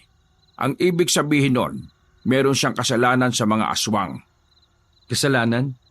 Wait, sa pagkakaalam ko, lahat ng ginagago ni Papa hindi naman mga aswang Ang babaeng si Mandy, ang dati niyong kasambahay, nasa na siya ngayon? Hindi niyo ba alam na ang babaeng yon ay isang aswang? Otomatikong kumunot ang noo ng binatang si Hari. Gusto niyang matawa sa sinasabi ni Mang Darius. Dahil wala naman siyang napansin na katangian ng aswang kay Mandy. Sa katunayan, hindi rin naman takot sa bawang ang dalaga. Papaano magiging aswang si Mandy normal na tao yun. Hindi naman namin nahalata kung ano man ang meron sa kanya o kung aswang siya. Ang iniisip ko lang, baka mafia o yakuza sa Japan ang angkan niya since mukha naman siyang Haponesa. Wala talaga kayong mararamdaman dahil ang babaeng si Mandy ay hindi pagganap na aswang. Hindi niya pa kasi tinatanggap ang kapalaran niya. Pero aswang ang dugo niya, iho. Aswang ang ginahasa ng iyong ama. At yun ang pinakamalaki niyang kasalanan sa mga aswang na maaaring maglagay sa inyo sa kapahamakan. Sa hindi malamang dahilan, nagtindigan ng mga balahibo ni Hari. Hindi niya inaasahan na magkakaroon ng kakaibang impact ang sinasabi ni Mang Darius. Buong akala niya, mananatiling wala siyang pakialam kapag aswang na ang usapan. Pero nagkakamali siya dahil habang tumatagal, unti-unting nilalamon ng usaping aswang ang utak niya. Hanggat maaga pa, humingi siya ng tawad kay Mandy. Sa oras na malaman ng buong ang kanya ang nangyari, hindi sila magdadalawang isip na bumalik rito at maghigante. Tumayo na ang matanda. Huminga ito ng malalim bago ang huli nitong paalala. Ito ang tatandaan mo, iho. Sa oras na mangyari ang sinasabi ko, huwag kang makikisali. Lahat ng taong sangkot, hindi nila palalagpasin. Bata man o matanda. Kung sakaling kailangan nyo ng tulong, puntahan mo lamang ako kung saan ako sinundo ng driver ninyo. Naroon lang ako. Lumabas na rin ng bahay ang matandang si Darius. Nagbuntong hininga na lamang ang binata. Bumigat ang pakiramdam niya dahil sa mga nangyayari. Nang umakyat na siya sa taas, naabutan niya si Omar na nasa tapat na lang ng silid ng kanyang ama. Kumakamot sa ulo at halatang stress na rin. Sorry sir, pinagsasasapak din ako kaya lumabas na lang din ako. Anong ginagawa niya sa loob? Alam niyo na sir, kung ano, hihit-hit na naman. Hindi na lamang inabala pa ni Hari ang kanyang ama. Alam niya kasing mas lalo lang magwawala si Don Marcos kapag kinulit pa nila. Dumaan ng ilang araw, balik na naman sa dating nakasanayan si Don Marcos. Lagi na namang namumula ang mga mata nito. At mas maraming kahon na naman ang dumarating sa mansyon. Hindi na yun ipinakakatiwala kay Omar at Hari. May mga dumating na rin kasing mas maraming tauhan, kaya tuloy laging matao sa mansyon at kahit sa labas. Naging payapa rin naman ang mga nagdaang araw at walang nangyaring gulo. Dahil dito, inakala ni Hari na baka hindi naman talaga mangyayari ang sinasabi na matanda. Medyo kampante siya, pero hindi niya pa rin inaalis ang mga posibilidad. What if pre? What if lang naman What if totoong aswang nga si Mandy? Anong gagawin mo sakaling bumalik ang sinasabi niyang angkan? Ipagtatanggol mo ba ang tatay mo? Hindi ko siya ipagtatanggol, no? May ginawa siyang kahayupan kay Mandy. Kung ano man ang parusa na dapat sa kanya, batas ang gagawa nun at hindi ang mga aswang. Kung totoo sila, makikiusap ako sa kanila na hayaan nilang dumaan sa tamang proseso si Papa. Tingin mo ba pakikinggan ka nila? Alam mo naman na alam din nilang bulok ang justice system dito sa Pilipinas. Wala naman akong choice kundi pakiusapan sila eh. Huwag na nga natin tong isipin. Mukha namang hindi magpapakita si Mandy. Kasi kung talagang may aswang enemy na darating sa mansyon, bakit hindi pa nitong mga nakaraan, di ba? Ay, nako ka. Kailan ka ba maghahanda? Kapag andyan na? Pre, dapat kahit hindi ka sigurado na mangyayari yun, dapat ready ka rin. O anong gagawin mo kapag nandyan na sila? Di papakiusapan ko nga. Kapag hindi nakinig, Ewan ko. see, wala kang matinong plano eh. Ang mabuti pa, mag-inom na nga lang tayo sa beer house. Tatawagan ko si Omar para may service tayo. Sandali na munang lumayo si Harry sa kaibigan. Agad itong nagdial sa numero ni Omar at pumayag din naman ang driver. Kaya maya-maya lang ay dumating na rin agad yon. Tumungo sila sa bayan. Gusto nilang subukan ng ibang beer house doon. Nang makarating sila ay kakaunti pa lang naman ang mga tao sa loob. Mauna na kayo sa loob, sir. Ipapark ko lang ng maayos tong sasakyan. O sige, sumunod ka kagad ha. Naglakad na si Harry at papasok na sana sila ng beer house nang biglang may matandang lalaki ang humarang sa kanila. May kaputian na matanda, nakasalamin ng hugis bilog, at meron din itong sombrerong parang gaya ng mga magsasaka. Hindi nila alam kung ano ang pakay nito sa kanila. Binalak na lang sana nila itong lagpasan pero napatigil sila sa sinabi ng matanda. Ikaw ba si Harry? Paano niyo po nalaman ang pangalan ko? Sino kayo? Ba't na lang ang itawag mo sa akin? Anong kailangan niyo sa akin? Gusto ko lang namang mag-iwan ng babala. Kung ayaw mong madamay, hayaan mo sa amin ang papa mo. Nung una, inakala ni Harry na baka nakaaway lang yun ng kanyang ama sa negosyo. Hindi siya gaanong kinabahan dahil sa mundo ng mga negosyante, normal na ang mga pagbabanta. Kung isa kayo sa nakaalitan ng papa ko sa negosyo, pasensya na po pero siya po ang kausapin nyo. Wala po akong alam sa alitan ni... Maraming salamat dahil ikaw lang ang may malasakit kay Mandy. Pero hindi nun mabubura ang kahayupan na ginawa ng ama mo sa anak ko. Sa puntong ito ay nakuha na ni Harry ang ibig sabihin ng matanda. Pinagpawisan siya bigla ng malamig. Lumakas ang tibok ng kanyang puso. Kahit si Lyndon din na nasa tabi niya ay parang bigla ring natakot. Kayo po ba ang... Ama ni Mandy. Si Mandy ay bunso kong anak. Ang unika iha na binaboy ng ama mo. Sinamantala na ni Harry ang pagkakataon na kaharap niya ang ama ni Mandy. Hinawakan niya ang malamig na kamay na matanda at saka nakiusap. Nakikiusap po ako sa inyo. Idaan po natin to sa maayos na usapan. Hayaan po natin na dumaan ito sa proseso at sa batas ng mga tao. Batas ng mga tao? Walang kwenta ang batas ng mga tao. Ang batas sa inyo ay kayang bilhin ng pera. Pero ang batas sa amin ay batas. At isa sa mga batas na pinatutupad namin ay ang magiganti sa lahat ng mga api sa amin. Iho, hindi ko hahayaan na makawala ang ama mo sa kasalanang ginawa niya sa anak ko. Dadanak ang dugo sa mansyon. Huwag ka nang makialam dahil alam kong hindi ka katulad niya. Sa oras na makialam ka, wala akong magagawa kundi pati ikaw ay patayin din. Matalim ang tingin ni Mang Combat sa kanya. Nang maglakad na yun ay agad silang tumakbo pabalik sa parking lot. Natatarantan nilang hinanap si Omar. Bumalik na tayo sa mansyon. Ha? Akala ko ba magiinom tayo? Bilis na! Mamaya ka na magtanong, nasa panganib ang mansyon? Dali-dali silang sumakay. Hindi nila sinayang ang mga sandali at agad din naman silang bumiyahe. Pagdating nila sa mansyon ay tahimik pa rin naman. Walang nangyaring kakaiba. Kumpleto pa rin ang maraming tauhan sa palibot at sa loob ng mansyon. Nakahinga ng maluwag si Harry. Lihim siyang nagpasalamat dahil hindi naman pala sumugod ang mga aswang. Ngayon ay nasa loob sila ng silid ni Harry. Inihahanda ang mga baril na matagal nang nakatago sa ilalim ng kama ng binata. Kailangan ba natin talagang humawak nito, pre?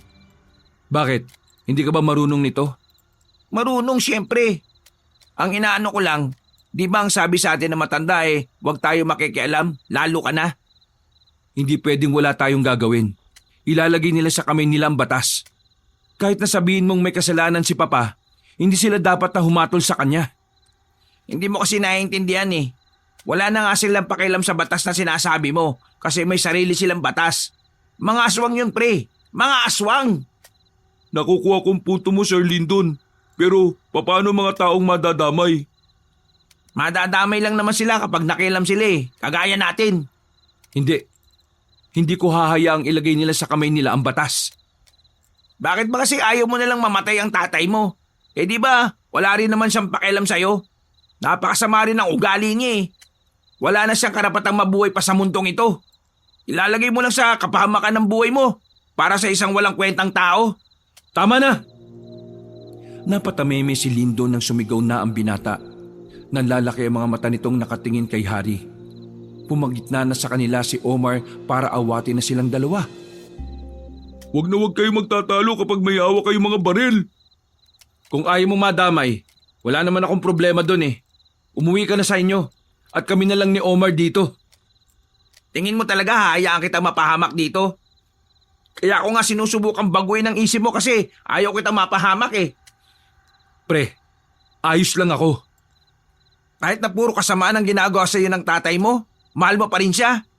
Pambira naman, Harry May ginalaw siyang dalaga at ang dalaga na yon ay aswang. Sobrang bigat ng kasalanan ni Don Marcos. Sa ating mga tao, walang kapatawaran yun. Ano pa kaya kung sa mga aswang? Sige na, hayaan mo na ako. Bakit ba kasi ayaw mong makinig? Ang kulit mo naman Naalarma sila nang makarinig sila ng putukan sa labas. Dali-daling kinuha ni Harry ang 45 na baril. Lumabas sila ng silid na yon at pagdating nila sa sala, nakita nila sa labas na meron ng mga aswang. Habang ang mga tauhan naman ni Marcus ay pinaulanan ng mga bala yun. Mabibilis, maliliksi ang mga aswang. Parang kinakaya nilang ilaga ng mga bala sa sobrang bilis nilang umilag. Daanan na muna natin ang mga maid. Sabihan natin silang huwag lalabas. At pagkatapos, puntaan natin si Papa sa taas. Inabisuhan nila ang mga kasambahay. Ikinandado na rin ng mga yon ang pinto sa loob. Sinunod naman nilang puntahan si Don Marcos. Inabutan nila yung pinapaibabawa na ng isang aswang na kulay itim ang buong katawan. Hindi nagdalawang isip si Harry na barilin ang aswang na yon. At dahil asintado rin naman si Harry, ay tinamaan niya agad yon sa ulo. Bumulagta ang aswang kaya nakabangon na rin si Don Marcos. Mura ito ng mura at pinagsisipapan niya ang aswang na wala ng buhay. Buwisit! Buwisit! Ang kapal ng mukha mong dampian ako ng marurumi mong kamay! Pwe! Papa, lumulusob na ang mga aswang. Mga ano? Mga aswang, nasa labas. Nakakaputukan na. Hayaan mo sila. Inaantok na ako. Biglang nilapitan ni Harry ang kanyang ama at tinuwakan ito sa magkabilang balikat. Sa pagbabakasakaling tumino ang matanda ay inalog-alog niya ito. Papa naman, nasa labas ang mga aswang na ginawan mo ng kasalanan. Ang mga aswang na yon ang lahi ni Mandy. Naintindihan mo ba ako, ha? Si Mandy, yung pinagsamantalahan mo. Isa siyang aswang at ngayon nandito na ang buong angkan niya para patayin ka. Papatayin ako? Tama! Tama! Patayin nila ako! Ituro mo sa akin kung saan yung sinasabi mong underground dati. Doon lang ang tamang daan para makaligtas ka. Sasama kayo sa akin. Kahit namumula ang mga mata at naninigas ang panga ni Don Marcos ay pinagkatiwalaan nila ito. Sumunod sila sa matanda hanggang sa makarating nga sila sa lagusan patungo sa underground. Merong pinipindot sa pinto na kapag tama ang passcode ay kusang bubukas. Buksan nyo! Diyan lang tayo makakaligtas! Binuksan nga ni Don Marcos ang pintuan. Hinarangan pa nito ang pindutan para hindi nila makita ang passcode. Nang bumukas na ang pintuan ay biglang bumunat ng baril ang matandang si Marcos. Tatawa-tawa pa ito at halata talagang sabog na sabog. Anong ibig sabihin nito, Papa? Akala mo ba porke niligtas mo ako isasama kita rito? Bulok ba utak mo? Bahala ka dyan mamatay kasama ang dalawang yan. Lapain kayo ng aswang! Sandali, Papa! Wala na silang nagawa nang biglang isarado na ni Don Marcos ang pintuan. Ilang beses silang pumindot-pindot pero hindi naman nila mahulaan ang passcode. Dapat talaga hindi na tayo nagtiwala sa mga taong may karga ng droge. Walang matinong naiisip ang mga katulad niya. Tingnan mo, matapos mong iligtas, ikaw naman ngayon ang iniwan sa ere. Tapos, gusto mo pa siyang ipagtanggol at idaan sa tamang proseso ang ginawa niya? Napasandal na lamang sa pader ang binatang si Harry. Hindi niya inakala na mangyayari ang lahat ng yon. Sa isip-isip niya, baka nga tama si Lyndon. Baka nga kailangan na niyang tanggapin na kahit na kailan, wala ng pag-asang magbago pa ang kanyang ama. Ang mga aswang, papunta na rito! Naalarma silang dalawa nang makabalik na sila Omar galing sa labas. Mabuti na lamang ay agad na nakaisip ng paraan si Harry. Kinuha niya ang mga baril ng mga kasama niya at itinago sa ilalim ng isang aparador. Pagdating ng mga aswang, inabutan sila ng mga yon na nakaharap sa pintuan na may passcode. Kalmado lang si Harry. Nagpanggap sila na hindi nila tinulungang makaalis si Don Marcos. Iho, nagkausap na tayo. Sinabihan na kita na kapag nakialam ka, pasensyahan na tayo. Sumenyas na si Mang Combat sa mga kasama nilang aswang, pero inawat ito ni Mandy. Wag! Hayaan na muna natin makapagsalita si Harry. Kilala ko siya. Alam kong hindi siya katulad ni Don Marcos.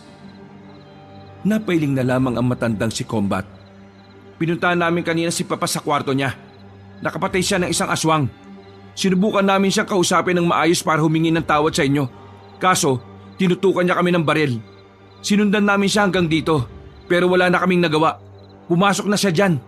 Nandyan siya sa loob. Nagsinungaling na lamang si Harry. Alam niya kasing magiging delikado ang kanilang buhay sa oras na matuklasan ng mga aswang na sila ang tumulong sa Don. Tinitigan siya ni Mang Combat ng halos 10 segundo. Kabado ang binata. Pero nakipag-eye to eye contact na lang din siya para mas makumbinsi niya ang mga aswang na totoo ang kanyang sinasabi. Alam mo ba kung papaano buksan ang pintong yan? Matagal ko nang alam na meron kaming underground, pero ngayon lang ako nakapunta rito. Hindi ko rin alam kung ano ang passcode. Wala rin akong ideya kung anong meron sa likod ng pintong yan. Masyadong malim ang papa ko pagdating sa akin. Sa iba, sa madaling sabi, wala siyang tiwala sa anak niya simula pa lang nung una. Tamang sinasabi niya, Itay. Hindi talaga siya tinuring na anak ni Don Marcos. Lagi siyang sinasaktan at minamaliit. Saksi ako doon. Maniniwala ako sa mga sinasabi mo dahil suportado ito ni Mandy. Pero sa oras na malaman kong nagsisinungaling ka, pupugutan kita ng ulo. Kung gusto nyo, tulungan ko kayo mabuksan ng pintong to eh. Gagamit tayo ng mga equipment. Hindi na. Lumabas na lang kayo rito at dito kami tatambay. Hihintayin naming lumabas si Don Marcos. Umalis kayo ng mansyon na ito. Dahil hanggat hindi namin napapatay ang sinaulong ama mo, hindi kami aalis dito. Isama niyo na ang mga kasambahay ninyo. Sinunod na lamang nila ang sinabi ni Mang Combat. Kahit na kinikilabutan sila sa mga itsura ng mga aswang na duguan pa ang mga bibig. Dumaan sila sa harapan ng mga yon at lumabas. Nakarating sila sa sala. Pagtanaw nila sa labas, nakabulagtan na ang lahat ng tauhan ni Don Marcos. Kahit ang 2 gwardiya sa labas ay lasog-lasog na rin ang katawan. Halos masuka-suka sila sa lahat ng bangkay na nakakalat sa palibot ng mansyon. Parang bumaha ng dugo. Puntahan mo ang mga kasambahay. Gamitin mo yung van. Ilayo mo sila rito. Copy, sir. Nagmamadaling umalis si Omar. Si Harry at Lyndon naman ay marahang naglakad sa bakuran ng mansyon. Nawiwindang, kinikilabutan at binabalot ng takot. Napatigil pa sila sa paglalakad nang abutan nila ang isang aswang na hindi pa tapos kumain. Parang ginawa lang nitong baboy ang katawan ng isa sa tauhan ni Don Marcos. Gagi, pre. Tumalikod na lamang si Lyndon. Hindi nito kayang panoorin ang ginagawa ng aswang. Tumigil ang aswang sa paglapa sa katawan. Parang nagbabalak pa itong atakin sila pero nagsalita si Harry. Hindi kami kalaban at alam ni Mang Combat yun. Kaya wag mo kaming atakihin. Umiling ang aswang at bumalik na ulit sa paglapa ng katawan. Nilagpasan na lang din ni Harry at ni Lyndon yon. Samantala, nang makaalis na ang mga kasambahay, umalis na lang din sila. Iniwan nila ang mansyon na maraming nagkalat na mga bangkay. Nang makalayo na sila roon, nakahinga na rin sila ng maluwag. Kahit kailan, hindi naisip ni Harry na makakaharap niya ang mga aswang. Pagkatapos maihatid ni Omar ang mga kasambahay sa labas, muli itong bumalik. Sir, saan tayo pupunta ngayon? Natatandaan mo pa ba kung saan mo sinundo si Mang Darius, yung matandang albularyo? Opo, natatandaan ko pa naman sir. Ang kaso, isim pa kaya yun sa mga ganitong oras? Wala naman tayong ibang mapupuntahan eh. Magbabakasakali lang naman tayo. E di kung tulog na siya, maghintay tayo sa labas. Nakavan naman tayo eh. Tahimik lang sila habang nasa biyahe. Nakatulala na lamang si Harry sa labas. Hindi nagtagal, nakarating na rin sila sa lugar na matandang si Darius. Isa itong baryo na kakaunti lamang din ng mga kabahayan. May kadiliman din dahil kakaunti lang ang poste ng ilaw. Sigurado ka ba na dito na yon? Parang baryo ng aswang ang lugar na ito eh. Kalma lang sir, mga tao lang ang nakatira dito. Gabi rin ako nung unang punta ko rito eh. Pero nung sinundo ko siya umaga. Nagsimula na rin silang naglakad. Palibot-libot ang tingin ni Harry sa dinaraanan nila. Nandito na tayo mga sir. Ito yung bahay ni Mang Darius. Naunang pumasok sa bakuran si Harry. Makailang beses niyang kinatok ang pinto. At ilang sandali lang ay nagbukas na rin ang pintuan. Mukhang kagigising lang din ng matandang albularyo. Naabala po namin yata ang pagtulog niyo. Tama ka. Naabala nyo nga ang pagtulog ko. Bakit ba kayo nandito ng ganitong oras? May nangyari bang masama? Sa tingin pa lang niya ay nabasa na agad na matandang albularyo ang kanilang nais sabihin. O sige, pumasok na kayo sa loob natin yung pag-usapan. Sa sahig lamang sila umupo. Bumalik si Mang Darius na may dala ng mainit-init pang noodles. May dala rin itong tubig na galing pa sa banga. Pasensya na kayo, ito lang ang nakayanan ko. Sige, kumain na muna kayo. Kapag may laman na ang tiyan nyo, ay saka kayo magkwento. Dahil sa mga nangyari ay ginutom ang tatlong binata. Pinagtiyagaan na nila ang noodles. Pagkatapos nila kumain ay sinimulan na ni Harry na ikwento ang lahat ng nangyari. Tila hindi na nagulat pa ang matanda sa mga narinig nito. Nangyayari na ang kinatatakutan ko. Muli na naman silang nabuhay at si Don Marcos ang dahilan para magkaroon na sila ulit ng lakas ng loob na lumitaw. Kung di lang sana nila ginalaw si Mandy, wala naman sanang ganito eh. Hindi. Ano pong hindi? May ginawa man si Don Marcos o wala, mananatiling isa ang layunin ng mga aswang. Yun ay pagharian ng lupain ng probinsyang ito. Ibig niyo pong sabihin, matagal lang silang nanahimik pero may binabalak talaga silang masama? Kung ganon, bakit sila nanahimik noon? Dahil kailangan pa nilang malaman kung nasaan ang bagay na hinahanap nila. Anong klaseng bagay yon? Ang maliit na kabibi na parang plauta. Yan ba yung ginagamit ng mga sirena para mangangkin ang bibiktimahing lalaki? Hindi. Pero parang ganon din ang itsura. Ang kabibi na ito ay may sumpa. Pinaniniwalaan na pagmamay-ari yon ng isang mayamang angkan ng mga aswang noong 1896. Nasa na ba kasi yung kabibi na yon? Noong taong 1999, nabalitaan namin mga albularyo na ninako yon sa isang museo sa Mindanao. Dinala sa Maynila at ngayon ay narito na sa probinsya natin. At base sa mga source ko na kapwa ko rin albularyo, isasalang sa auction ng kabibi sa darating na Biyernes. Yon ang hinahanap ng mga aswang dito sa atin. At sa oras na makuha nila yon, Ano po mangyayari? gagamitin nila yon sa kasamaan. Kayang kumontrol ng tao ang kabibi sa oras na marinig ang tunog na lalabas doon. Ang kabibi na yon ay nagtataglay ng pinakamataas na level ng hipnotismo. Yon ang ginagamit ng mga aswang noong panahon ng mga Kastila. At nasisiguro ko na kapag napasa kamay nila ang bagay na yon, katapusan na naming mga albularyo at mga manunugis. Pati na rin ang mga antingero. Kapag nangyari yon, wala namang magtatanggol sa mga tao dito sa probinsya natin. Ano po bang paraan para hindi na nila magamit ang kabibe? Kailangang basagin ito gamit ang kulay pilak na punyal. Sa lalong madaling panahon, dapat tayo makakuha ng kabibe. Aswang lang ba makakapagpagana kung ano man ang abilidad ng kabibe? Oo, ang mga aswang lang. Dahil sa simula pa lang naman, kanila naman na ang kabibe. Pero sa mata ng tao, isa lang yung sinaunang bagay na pilit nilang pinapatungan ng halaga ng pera. Wala silang kaalam-alam kung anong peligro ang dala ng bagay na yon. Kailangan natin malaman kung saan gaganapin ang auction, Omar. Ihanda mong lahat ng pera na meron tayo.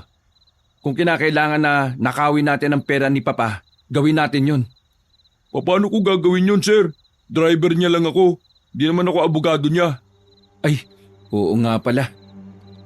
Napakamot sa ulo si Harry. Dismayado siya sa pagiging lutang niya. Kung hindi tayo makakasali sa auction, pepwersahin natin kunin ang kabibi sa kasagsagan ng event na yon. Isasama ko na ang lahat ng kakilala kong manunugis at antingero dahil nasisiguro ko na may mga aswang ding sasali sa auction. Mang Darius, anong kailangan namin gawin para may maitulong kami? Sa sitwasyon natin, ang tanging niyong magagawa ay gamitin na ninyong lahat ng armas na meron kayo. Sa gagawin natin, mukhang hindi magiging madali ang lahat. Bukod sa mga aswang, pwede rin nating makalaban ng mga sindikatong pupunta roon. Maraming mabibigat na tao, mga halangang kaluluwa na kayang-kaya rin pumatay. Isang malalim na buntong hininga na naman ang ginawa ni Harry. Nakahawak siya sa kanyang sentido. Bigla na lang sumakit ang ulo niya sa kakaisip kung ano ang pwede nilang magawa. Sa mga sandaling yon, ay doon na muna sila nagpalipas ng oras. Nakatambay lang sila sa bakuran. Malamig na ang simoy ng hangin kaya humiram muna sila ng jacket kay Mang Darius. Malalim ang iniisip nila, lalong-lalo na si Harry. Hindi pa rin kasi nawawala sa utak niya ang kanyang ama. Hindi niya mapigilan na isipin kung ano nga ba ang nangyari kay Don Marcos. Iniisip mo pa rin ba ang tatay mo? Sir, ang galing mo. Paano mo naulaan? Sinong hindi makakahula? Tingnan mo yung mukha niya, oh. Malapit nang umiyak eh. Kahit naman naging masama ang tatay ko, siya pa rin ang pamilya ko. Ang pamilya, tinuturing kang pamilya. Ang tanong, pamilya ka ba para sa kanya? Hindi, di ba? Kailangan mo nang tanggapin na tapos na ang mission mo para kumbinsing magbago si Don Marcos. Sarili mo naman ang isipin mo. Gumiti na lamang ng pilit ang binatang si Harry. Pero ang totoo, nakakaramdam pa rin siya ng lungkot. Hindi niya kasi maisip na mag-isa na lang siya sa buhay. Sir, eto, suggestion lang naman to ha. What if gamitin natin si Don Marcos para makasali tayo sa auction? Omar, hindi nga makausap na maayos ang taong yun. Paano natin makukumbinse yun? Suggestion lang naman sir eh. Hindi tayo sasali sa auction. Focus tayo sa plano ni Mang Darius. Maya-maya lamang ay pumasok na rin sila sa loob para makapagpahinga. Kinabukasan ay tinanghali na rin sila ng gising. Pagbangon nila ay wala na si Mang Darius sa higaan. Nang dumungaw sila sa bintana, nakita nilang may mga kausap ng tao ang matanda. Nang umalis sa mga yon, ay sa kanila nilapitan si Mang Darius. Sino po yung mga yon? Mga manunugis at yung isa antingero. Nagpadala ako ng sulat sa mga pinuno nila para masimula na ang plano sa Biyernes. Ganun po ba? Siya nga po pala. Babalik po kami sa mansyon ngayon. Magbabakasakali kami na wala na mga aswang doon. Kukunin po sana namin yung armas na nakatago sa ilalim ng kama ko. Hahanapin ko rin sa mansyon kung saan inilagay ni Papa yung mga armas niya. Oy sige, mag-iingat kayo ha. Matapos makapag-almusal ay lumarga na rin sila. Pagdating nila sa mansyon, wala na ang bangkay ng mga tauhan ni Don Marcos. Hindi nila alam kung saan napunta ang mga yon. Kahit isang bangkay ay walang natira. Baka kinuha nilang lahat para meron silang makain. Sa amin sa Kapis, Ang ginagawa ng mga aswang kapag may nakikita silang bangkay pagkatapos ng gera ng pulis at rebelde, kinukuha nila para kainin din. Baka nga ganun din ang ginawa nila. Maganda na rin yun, para wala na tayong i-dispatch ang mga katawan. Tara, pumasok na tayo. Naglakad na sila papasok ng mansyon. Dumiretso sila sa kung saan naroon ang lagusan patungong underground. Pagdating nila roon, wasak na rin ang pindutan. Agad na nabahala si Hari sa inabutan nila. Ay baka nakuha na ng mga aswang ang kanyang ama. Napansin ni Lindo na parang bumakas ang lungkot sa mukha ni Hari. Inakbayan siya nito at inalog-alog ng kaunti. Tama na rin siguro yung nangyari, tol. Kasi habang nandito siya sa mundo, parami lang ng parami ang mga masasama niyang ginagawa eh. Oo, tama ka. Siguro nga ganun na lang talaga ang iisipin ko. Nilisan na rin nila ang silid na yon at tinungon na rin nila ang silid ni Hari. Lahat ng baril na naipon ni Hari ay kinuha na nila. Kagabi ko pa ito gustong itanong eh. Saan mo nakuha ang lahat ng ito, sir? Tuwing bibigyan ako ni Papa ng pera, bumibili ako ng baril. Bata pa lang ako gusto ko na magkolekta ng totoong baril. Ngayon, hindi ko inakala na gagamitin ko rin pala mga ito. Siya nga pala, libutin natin ang buong mansyon. Hanapin natin ang iba pang mga armas na tinatago ni Papa. Alam ko na meron din siyang mga baril Magagamit natin ang lahat ng yun sa Biyernes. Ngumiti ng pilit si Hari. Nilapitan niya ang dalawang binata at muling nagsalita. Binibigyan ko kayo ng chance na umatras dito dahil hindi nyo naman talaga to obligasyon Baliw ka ba? Tingin mo iiwan kita rito? Isa pa, probinsya na natin ang pinag-uusapan. Hindi na ito tungkol sa tatay mo. Kung tungkol pa rin to sa tatay mo hindi talaga ako sasama. Ako rin, sir. Sasama ako. Loyal ako sa inyo, mga sir. Maraming salamat mga tol Pero sana makaligtas tayo sa haharapin natin. Gusto ko makasama pa rin kayong dalawa pagkatapos nun. Kayo na lang ang meron ako. Matapos ang usapan na yon ay hinalugog na rin nila ang buong mansyon. Inabutin sila ng ilang oras sa kakahanap ng mga armas ni Don Marcos. Dakong 11:00 na nang matagpuan naman nila ang isang sekretong pinto sa opisina ng ama ni Hari. Nasa ilalim ito ng carpet. Nang pumasok sila roon, ay doon na nila nakita ang iba't ibang uri ng baril. Marami din pera ang naroroon. Nalula sila dahil limpak-limpak na salapi yun. Bukod pa roon, may mga kahon-kahon ding nakatambak. Nang buksan ni Hari ang kahon, dito na nga niya nakumpirma na ang mga laman pala ng kahon na dinideliver nila ay mga droga. Sinasabi ko na nga ba Sir, ang daming pera nito. Mukhang pwede na natin itong gamitin sa auction. Kailangan natin malalaking bag. Ngayon din. Bilisan natin bago pa may ibang makaalam na nandito tayo. Sako ang kinuha nila dahil wala silang makitang bag. Inilagay nila ang mga pera sa sako at saka isa-isang ipinasok sa van. Nagmamadali sila dahil sa oras na may makakita sa kanila, mapagkakamalan pa silang magnanakaw. Nang maisakay na nila ang mga armas at pera sa van, hindi na sila nagsayang pa ng oras. Umalis na rin sila doon at sinimulan na rin bumiyahe pabalik kay Mang Darius. Tama ba na pakialaman natin tong pera? Kahit na alam naman natin galing to sa kasamaan? Wala naman tayong choice Ito lang ang magliligtas sa probinsya natin kontra sa mga aswang na yon. Isa pa, masasamang tao rin naman ang nasa auction Kaya itong pera na to, kanila na. Ang malaga sa atin ngayon ay makuha ang kabibe. Yun lang ang dapat mapunta sa atin. Pwede bang kumuha dito kahit isang bundle? Hindi pa kasi ako nasasahuran ni Don Marcos ng 4 na buwan 4 na buwan kang walang sahod? Oo, sir Mula na mag-adik ang papa mo, nakalimutan na yatang hindi libre ang serbisyo ko. Pambihira. O sige na, kumuha ka na dyan. Basta kaya ng konsensya mo na ibigay yan sa pamilya mo kahit galing sa masama yan. Wala naman akong pamilya, sir Mag-isa na lang ako. Saan mo gagamitin ang pera? Ibibili ko na lang ng gusto kong bilhin. Para bago man lang ako mamatay maranasan kong magkaroon ng mga matagal ko ng pinapangarap. Hindi ka mamamatay mabubuhay tayong lahat. Ano naman ang plano mong bilhin? Gusto ko makabili ng bahay at sasakyan. Napangiti na lang si Omar. Ganon din naman si Hari at Lindon. Pero nawala ang ngiti nila nang may pahabol pang sinabi si Omar. At maraming babae na magaganda at sexy. Ilang sandali lang ay nakabalik na rin sila sa kinaroroonan ni Mang Darius. Inabutan nilang maraming tao sa bakuran nito. Naroon na rin kasi ang iba pang leader ng mga antingero at manunugis. Pero tumigil ang mga yon na makitang pumarada na sila sa harapan. Lumapit agad sa kanila si Mang Darius. Mabuti naman at nakabalik kayo. Mang Darius, may dala kaming malaking halaga ng pera. Sasali kami sa auction.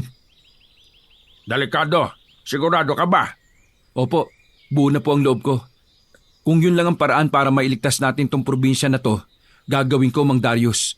Sa totoo lang, hindi ko rin alam kung bakit ginagawa ko ito eh. Kung tutuusin, wala na itong kinalaman sa tatay ko. Pero palagay ko, kailangan ko talaga itong gawin. Palagay ko, ito lang ang paraan para makumpleto ko ang sarili ko. Kaya sana, suportahan niyo ako sa desisyon ko. Isusugal ko ang buhay ko para sa laban na to. Bumuntong hininga na lang mga matanda. Mabilis na nagdaan ng mga araw, dumating na rin ang araw ng Biyernes. Pagsapit pa lang ng alas 5 ng hapon, inihanda na rin nila ang kanilang mga kailangan. Pera, armas at mga tao. Lahat ng ito ay kargada na. Handang-handa na rin ang mga manunugis at antingero na makakasama nila sa misyon na ito. At habang nasa bakuran pa sila ni Mang Darius, nagsagwa na muli sila ng dasal. Gagabayan tayo ng poong may kapal. Kailangan lang natin magtiwala sa mga sarili natin. Matapos ang kanilang pagdarasal, ay sumakay na rin sila sa kanya-kanya nilang sasakyan. Magkakasamang 3 sa iisang van. Habang sila Mang Darius naman ay may mga sarili ding sasakyan. Habang nasa biyahe, ramdam ni Hari ang kaba sa dibdib niya. Ito ang unang pagkakataon na sasabak siya sa malaking gulo na maaring ikamatay niya. Pero desidido na talaga ang binata. Hindi na siya aatras dahil ito naman talaga ang sinasabi ng kanyang puso. Sa kabilang banda, naalala na naman niya ang kanyang ama. May kaunting lungkot pa rin siyang nararamdaman. Pero palagi niya lang iniisip na mainam na rin na wala ang matandang yon. Nang sa ganon, wala na itong mapirwisyong tao. Kalahating oras lang ang lumipas ay nakarating na rin sila sa kinaroroonan ng venue. Isa itong malawak na warehouse na luma na. Nakatirik ang warehouse sa isang malawak na kapatagan at wala man lang katabing mga gusali. Tangi mga damo lang ang meron doon at ilang mga bulok na sasakyan na nakatambak. Sa labas pa lang, natatanaw na nila ang mga lalaking nakasuot ng tuksido. Unang tingin pa lang, alam na kagad nila mga bodyguard yun ng mga malalaking tao. Pinarada na muna nila ang sasakyan sa gilid. Isinot na rin nila ang kanilang pang-disguise para hindi sila mamukaan sakaling may kakilala rin sila roon. Kikilos lang tayo na parang isang bigating tao ha. Wala kayong kakausapin na iba dahil magpapanggap kayong bodyguard ko. Yes, boss! Sir, paano kapag ikaw ang nahalata? Hindi yan. Pakitaan ko lang ng pera yung mga nagbabantay, mananahimik na yan eh. Nang masigurong nakahanda na ang lahat para sa kanila, lumabas na rin sila ng van. Maangas ang lakad nila. Nakasuot pa sila ng kulay puting pampormal. Habang si Omar at Lindo naman ay naka-shades. Malapit na tayo. Kalma lang kayo ha. Nang makalapit na sila sa entrance, tiningnan sila ng 2 nagbabantay. Matalimang tingin sa kanila noon, pero hindi sila nagpatinag. Lumapit sila at binuksan lang sandali ni Lindo at Omar ang dala nilang malalaking bag. Pinapasok na sila kaagad. Maganda ang pagkakaayos sa loob. May entablado, itim na tela pa ang ginamit sa mga lamesa at may mga wine glass pa. Meron din mga waiter na hindi mapakali kakaalok ng alak. Pumesto silang 3 sa bandang dulo, kaliwang banda. Maya-maya lang, nagsimula na rin ang pataasan ng presyo nang ilabas na rin ng kabibe na nakalagay sa kwadradong salamin. Boss, papalag ba agad tayo? Hindi. Titingnan na muna natin kung hanggang saan ang pinakamataas na bid. Yun ang mas tataasan natin. Sakaling makuha natin ang kabibe, ihanda nyo mga baril nyo. Hindi natin maiuwi ang kabibe ng madali. Sigurado akong narito rin sila mang-combat. Tumango lang ang 2 niyang kasama. Ilang sandali pa ay umabot na rin sa 50 million ng bid para lang sa isang kabibe na halos kasing laki lang ng tsinelas ng bata. Nagpatuloy ang bidding. Hindi na nga nila namalaya na umabot na ito ng 150 milyon. Sa puntong ito, tila wala nang nais na taasan pa ang offer na yon. Tuwang-tuwa na sana matandang babae na nanalo sa pataasan pero biglang sumigaw si Harry. 300 million pesos! Napatingin sa kanya ang lahat ng naroon. Ang iba pa nga ay hindi makapaniwala sa sinabi niya. Pero wala nang pakialam si Harry. Basta ang mahalaga sa kanya ay tinodo na niya ang lahat ng dala nila. Napuno ng bulong-bulungan ng buong venue. Galit na galit sa kanya ang matandang babae. Kulang na lang ay murahin siya nito. Pero wala itong nagawa dahil doble ang halaga na binigay ni Harry.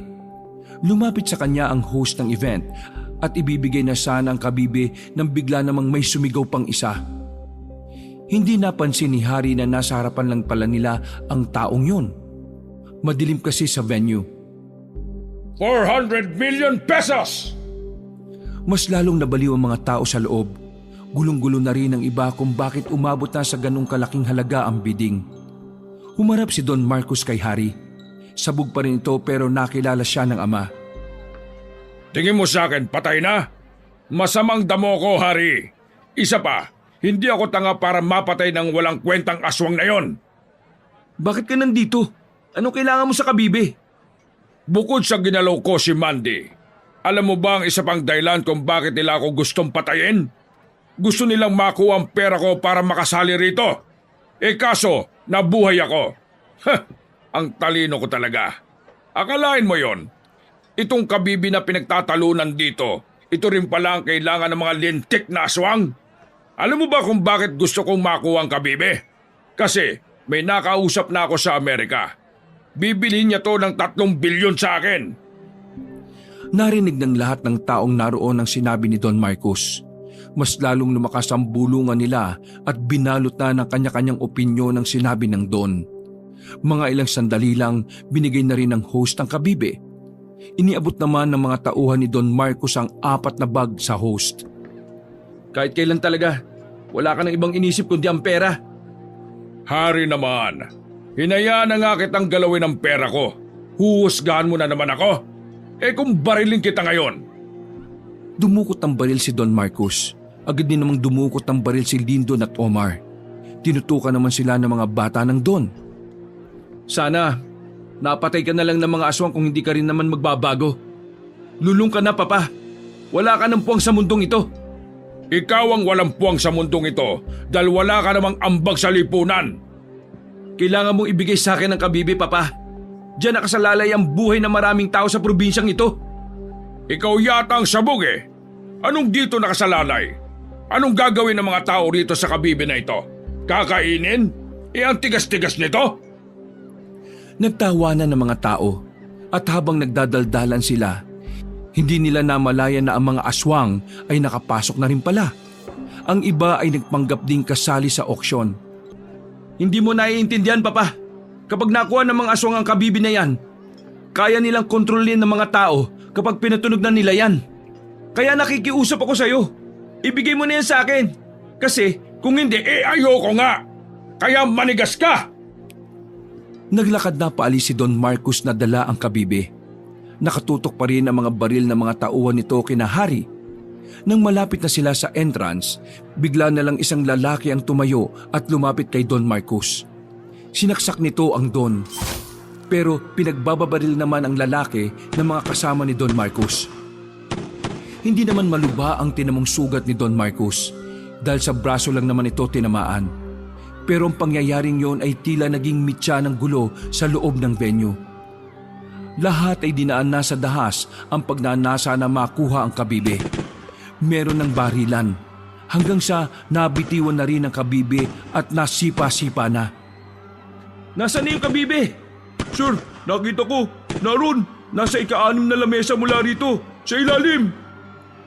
Gumapag sila palapit doon. Sinamantala nilang nagkakagulo ang mga tao nang makuha na nila ang kabibe. Pasimple silang bumalik. Hinanap nila ang isa pang daan na pwede nilang labasan. Pero pagtayo nila, niratrat sila ng bala ng mga tauhan ng Don. Nakasabay na rin ang iba pang nasa auction na meron ding baril. Mabuti na lang ay mabilis silang nakapagtago sa mga malalaking drum. Mauna na kayo, sir. Ako nang bahala sa mga ito para hindi na sumunod. Hindi! Sasama ako rito. Mauna ka na, pre. Ha? Paano kayo? Kailangan mo makarating kina Mang Darius. Nasa damuhan sila. Naroon, puntahan mo na. Paalis na sana si Hari nang makita na nilang pumasok na ang mga aswang sa venue. Pinaglalala ng mga yon ng mga tao. Mababangis sa mga aswang. Kaya sa isang iglap lang, halos lahat ay napas lang kaagad. Kailangan na pala nating umalis. Nandito na sila. Mabilis nilang nilisan ang lugar na yon. Paglabas nila ng warehouse ay hindi nila inakalang may mga armadong lalaki pa palang naghihintay roon. Wala silang nagawa kundi ang dumapa at pumalag. Lintik naman buhay na to. Nasaan na ba yung mga binigyan natin ng baril? Walang resback?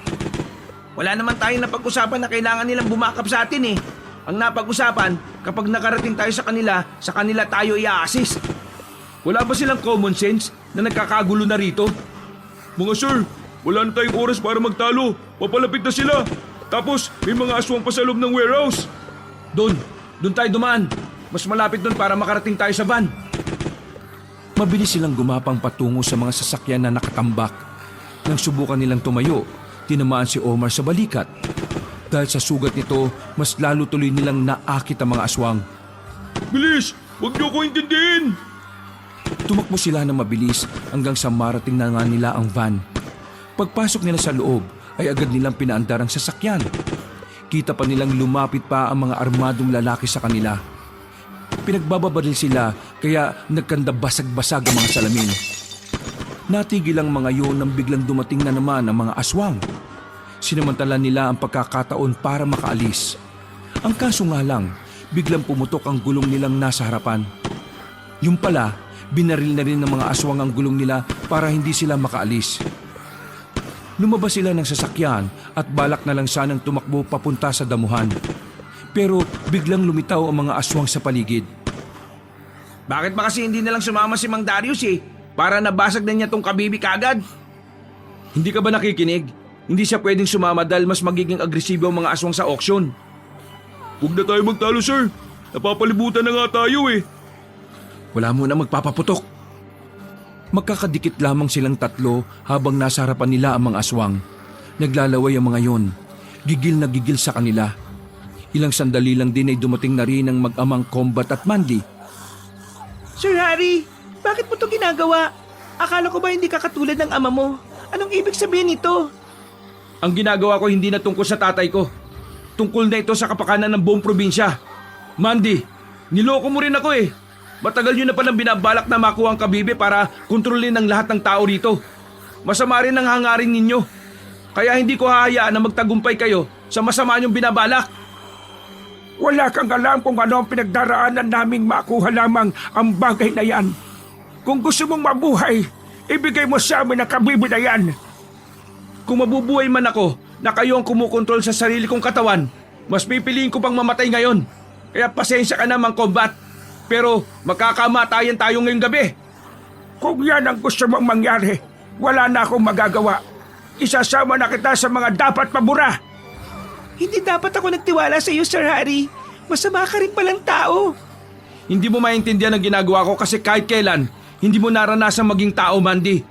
Totoong may malasakit ako sa'yo, pero hindi ko inakala na ganito pala kayo. Mga aswang na walang ibang iniisip kundi ang pagharian ng probinsyang ito. Hindi na nagsalita sila Mang Combat. Wala na ring sinayang na sandali ang tatlo. Pinaulan na nakagad nila ng bala ang mga aswang gamit na ang matataas na kalibre ng baril. Pero mabibilis at talaga namang maliliksi ang mga aswang. Wala silang matamaan. At sa mga sandali ding yun ay para silang nakakaramdam ng hilo. Tingin ni Hari may ginagawang kakaiba ang mga aswang para mawala sila sa wisyo. Hanggang sa nabitiwan na lamang nila ang baril at napaupo na lamang sila sa gilid ng van. Muling lumapit sa kanila ang mga aswang. Agad na kinuha ni Mang Combat ang kabibe. Tumatawa pa ito ng malakas na parabang nababaliw. Sa wakas, napasa kamay na rin natin ang mahiwagang kabibi. Matutupad na matagal nating pinapangarap. Mapapasa atin na ang probinsyang ito. mababawi na natin kung ano ang nawala sa atin. Ibalik mo sa akin yan. Nakikiusap ako sa iyo. Hindi ka nagtagumpay, bata. Kaya hanggang dito na lang ang kabayanihan ninyo. Nasa aktong patutunugin na sana ni Mang Kombat ang kabibe nang biglang may tumarak na palaso sa bandang balikat nito. Naalarma ang mga aswang nang marinig nila ang sigawan naman ng mga manunugis at antingero. Sa puntong ito, kita nilang tila na bahala ang mga nilalang na yon. Muling tinamaan si Mang Kombat ng palaso sa kamay, dahilan para mabitiwan nito ang kabibe. Dumating naman si Mang Darius at kinuha nito ang kabibe. Noong mga sandaling yon, ay nagsitaguan ang mga aswang sa mga puno. Lumapit sa kanila si Mang Darius at pinisil nito ng malakas ang kamay nila. Dahil dito ay unti-unting nawala ang kanilang pagkahilo. Buti na lang dumating ka. Nasaan ang punyal? Basagin mo na ang kabibe. Hindi yung ganong kadali. Kailangan ko pang magsagawa ng ritual para maging epektibo ang punyal. Ang bihira naman oh. Bakit hindi mo pa ginawa yung ritual kanina? Kailangang hawak ko na ang kabibe dahil saglit lang gagana ang ritual. Segundo lang. Hali kayo, sundan niyo ako. Nasa bandang gubat ang inihanda kong pagre-ritualan. Habang nagkakagulo roon, ay sinamantala nila ang pagkakataon para makasimple ng alis. Nakarating sila sa kagubatan. Inabutan nila ang mga kandilang nakapabilog. Katakatakang hindi namamatay ang apoy ng mga yon kahit na medyo malakas ang hangin. Sa gitna naman ng mga kandila, umupo si Mang Darius. Hawak nito ang punyal at ang kabibe. Binuksan na matanda ang librong kulay berde at may kung ano-ano itong binasa roon. Matagal pa ba yan? Nararamdaman ko nang nandito na sila oh.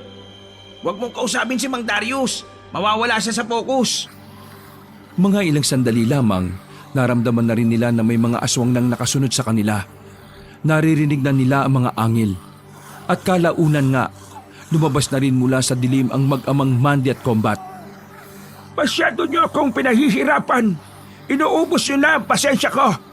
Mga aswang, lusubin at patayin ang mga yan. Kailangan nating makuha ang kabibe. Hindi nagpatinag ang tatlong lalaki. Pinagbababaril nila ang lahat ng aswang na magtatangkang lumapit. Sa puntong ito, inagagawa na nilang patama ng mga yon. Pero may mangilan-ngilan na ring nakakalapit sa kanila. Muntikan na ring maabot ng isang aswang si Mang Darius. Pero buti na lang ay asintado si Omar. Nakapalibot silang tatlo sa albularyo habang nagpapaulan sila ng bala. Nakaluhod pa nga ang isa nilang tuhod. Malapit na yata maubos ang bala ko. Ako rin sir. Anong gagawin natin? Lalaban tayo kahit na ikamatay natin. Hindi tayo pwedeng tumigil. Kailangan matapos ni Mang Darius ang ritual. Lumipas pa ang ilang minuto, tuluyan nang naubos ang kanilang bala. Pampalo na lang ang silbi ng hawak nilang mahahabang baril. At sa puntong ito, si Mang Kombat na ang nakalapit sa kanila. Kinalaban nila matandang aswang. Habang si Mandy naman ay nagtatangkang makalapit kay Mang Darius. Buti na lang ay nasunggaban nito ni Omar. Pinagsasapak ni Omar ang babaeng aswang. Pero dahil mas malakas ito sa kanya, hindi rin siya umubra. Binalagbag ng mag-ama ang tatlong binata. Pero bago pa makalapit ang mga yon kay Mang Darius, dumilat na ang albularyo. Kinuha na nito ang kabibi at ang punyal. Kombat, katapusan mo na ngayon. Katapusan na ng inyong lahi. Wag! Wag mong gawin yan! Pakiusap, wag! Wag-wag inyong mukha niyo. Malakas na sinaksak ni Mang Darius ang kabibi para itong salamin na kagad na nabasag. Dahil sa ginawa na matanda, unti-unting kumukulubot ang mukha ng mag-amang aswang.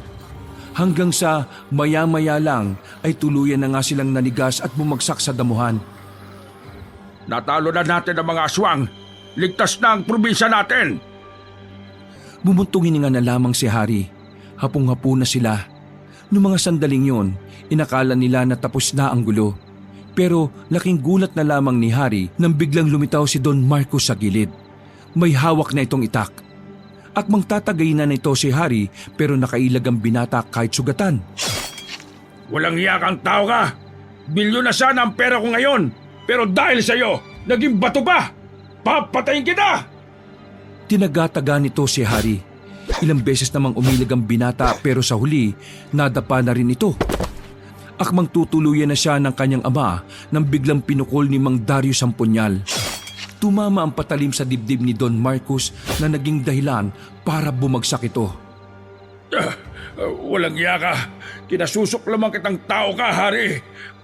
Hanggang sa huling hininga mo, hindi mo lang kita nakitaan ng potensyal na magbago. Paalam, Papa. Kailangan mo nang mawala para mabawasan ang masasamang tao sa mundong ito. Hindi rin tumagal ay nalugutan na ito ng hininga. Aminadong nalungkot si Hari sa nangyari sa kanyang ama. Pero hindi rin niya pwedeng palagpasin ang lahat ng ginawa nito sa kanya, sa iba at sa mga taong inabuso nito. Nakamit nila ang tagumpay sa labanan na iyon. Hindi natuloy ang balak ng mga aswang na maghari sa lupain ng mga tao. Marami ang mga nagbuwis ng buhay. Marami ang kinailangan mawala para muling makamit ang kapayapaan. Makalipas ang 6 na buwan, hindi na talaga binalikan ni Hari ang mansyon. Kahit na pamana sa kanya yun ng kanyang ina, wala na siyang dahilan para manirahan pa roon. Marami na kasing pangit na alaala ang naroon. At kung hindi siya aalis roon, para na rin siyang namumuhay sa pangit na nakaraan. Sa ngayon, nasa baryo na rin siya kung saan nakatira si Mang Darius. Simple lamang ang pamumuhay niya roon. Malayong malayo sa karangyaan na kanyang kinamulatan.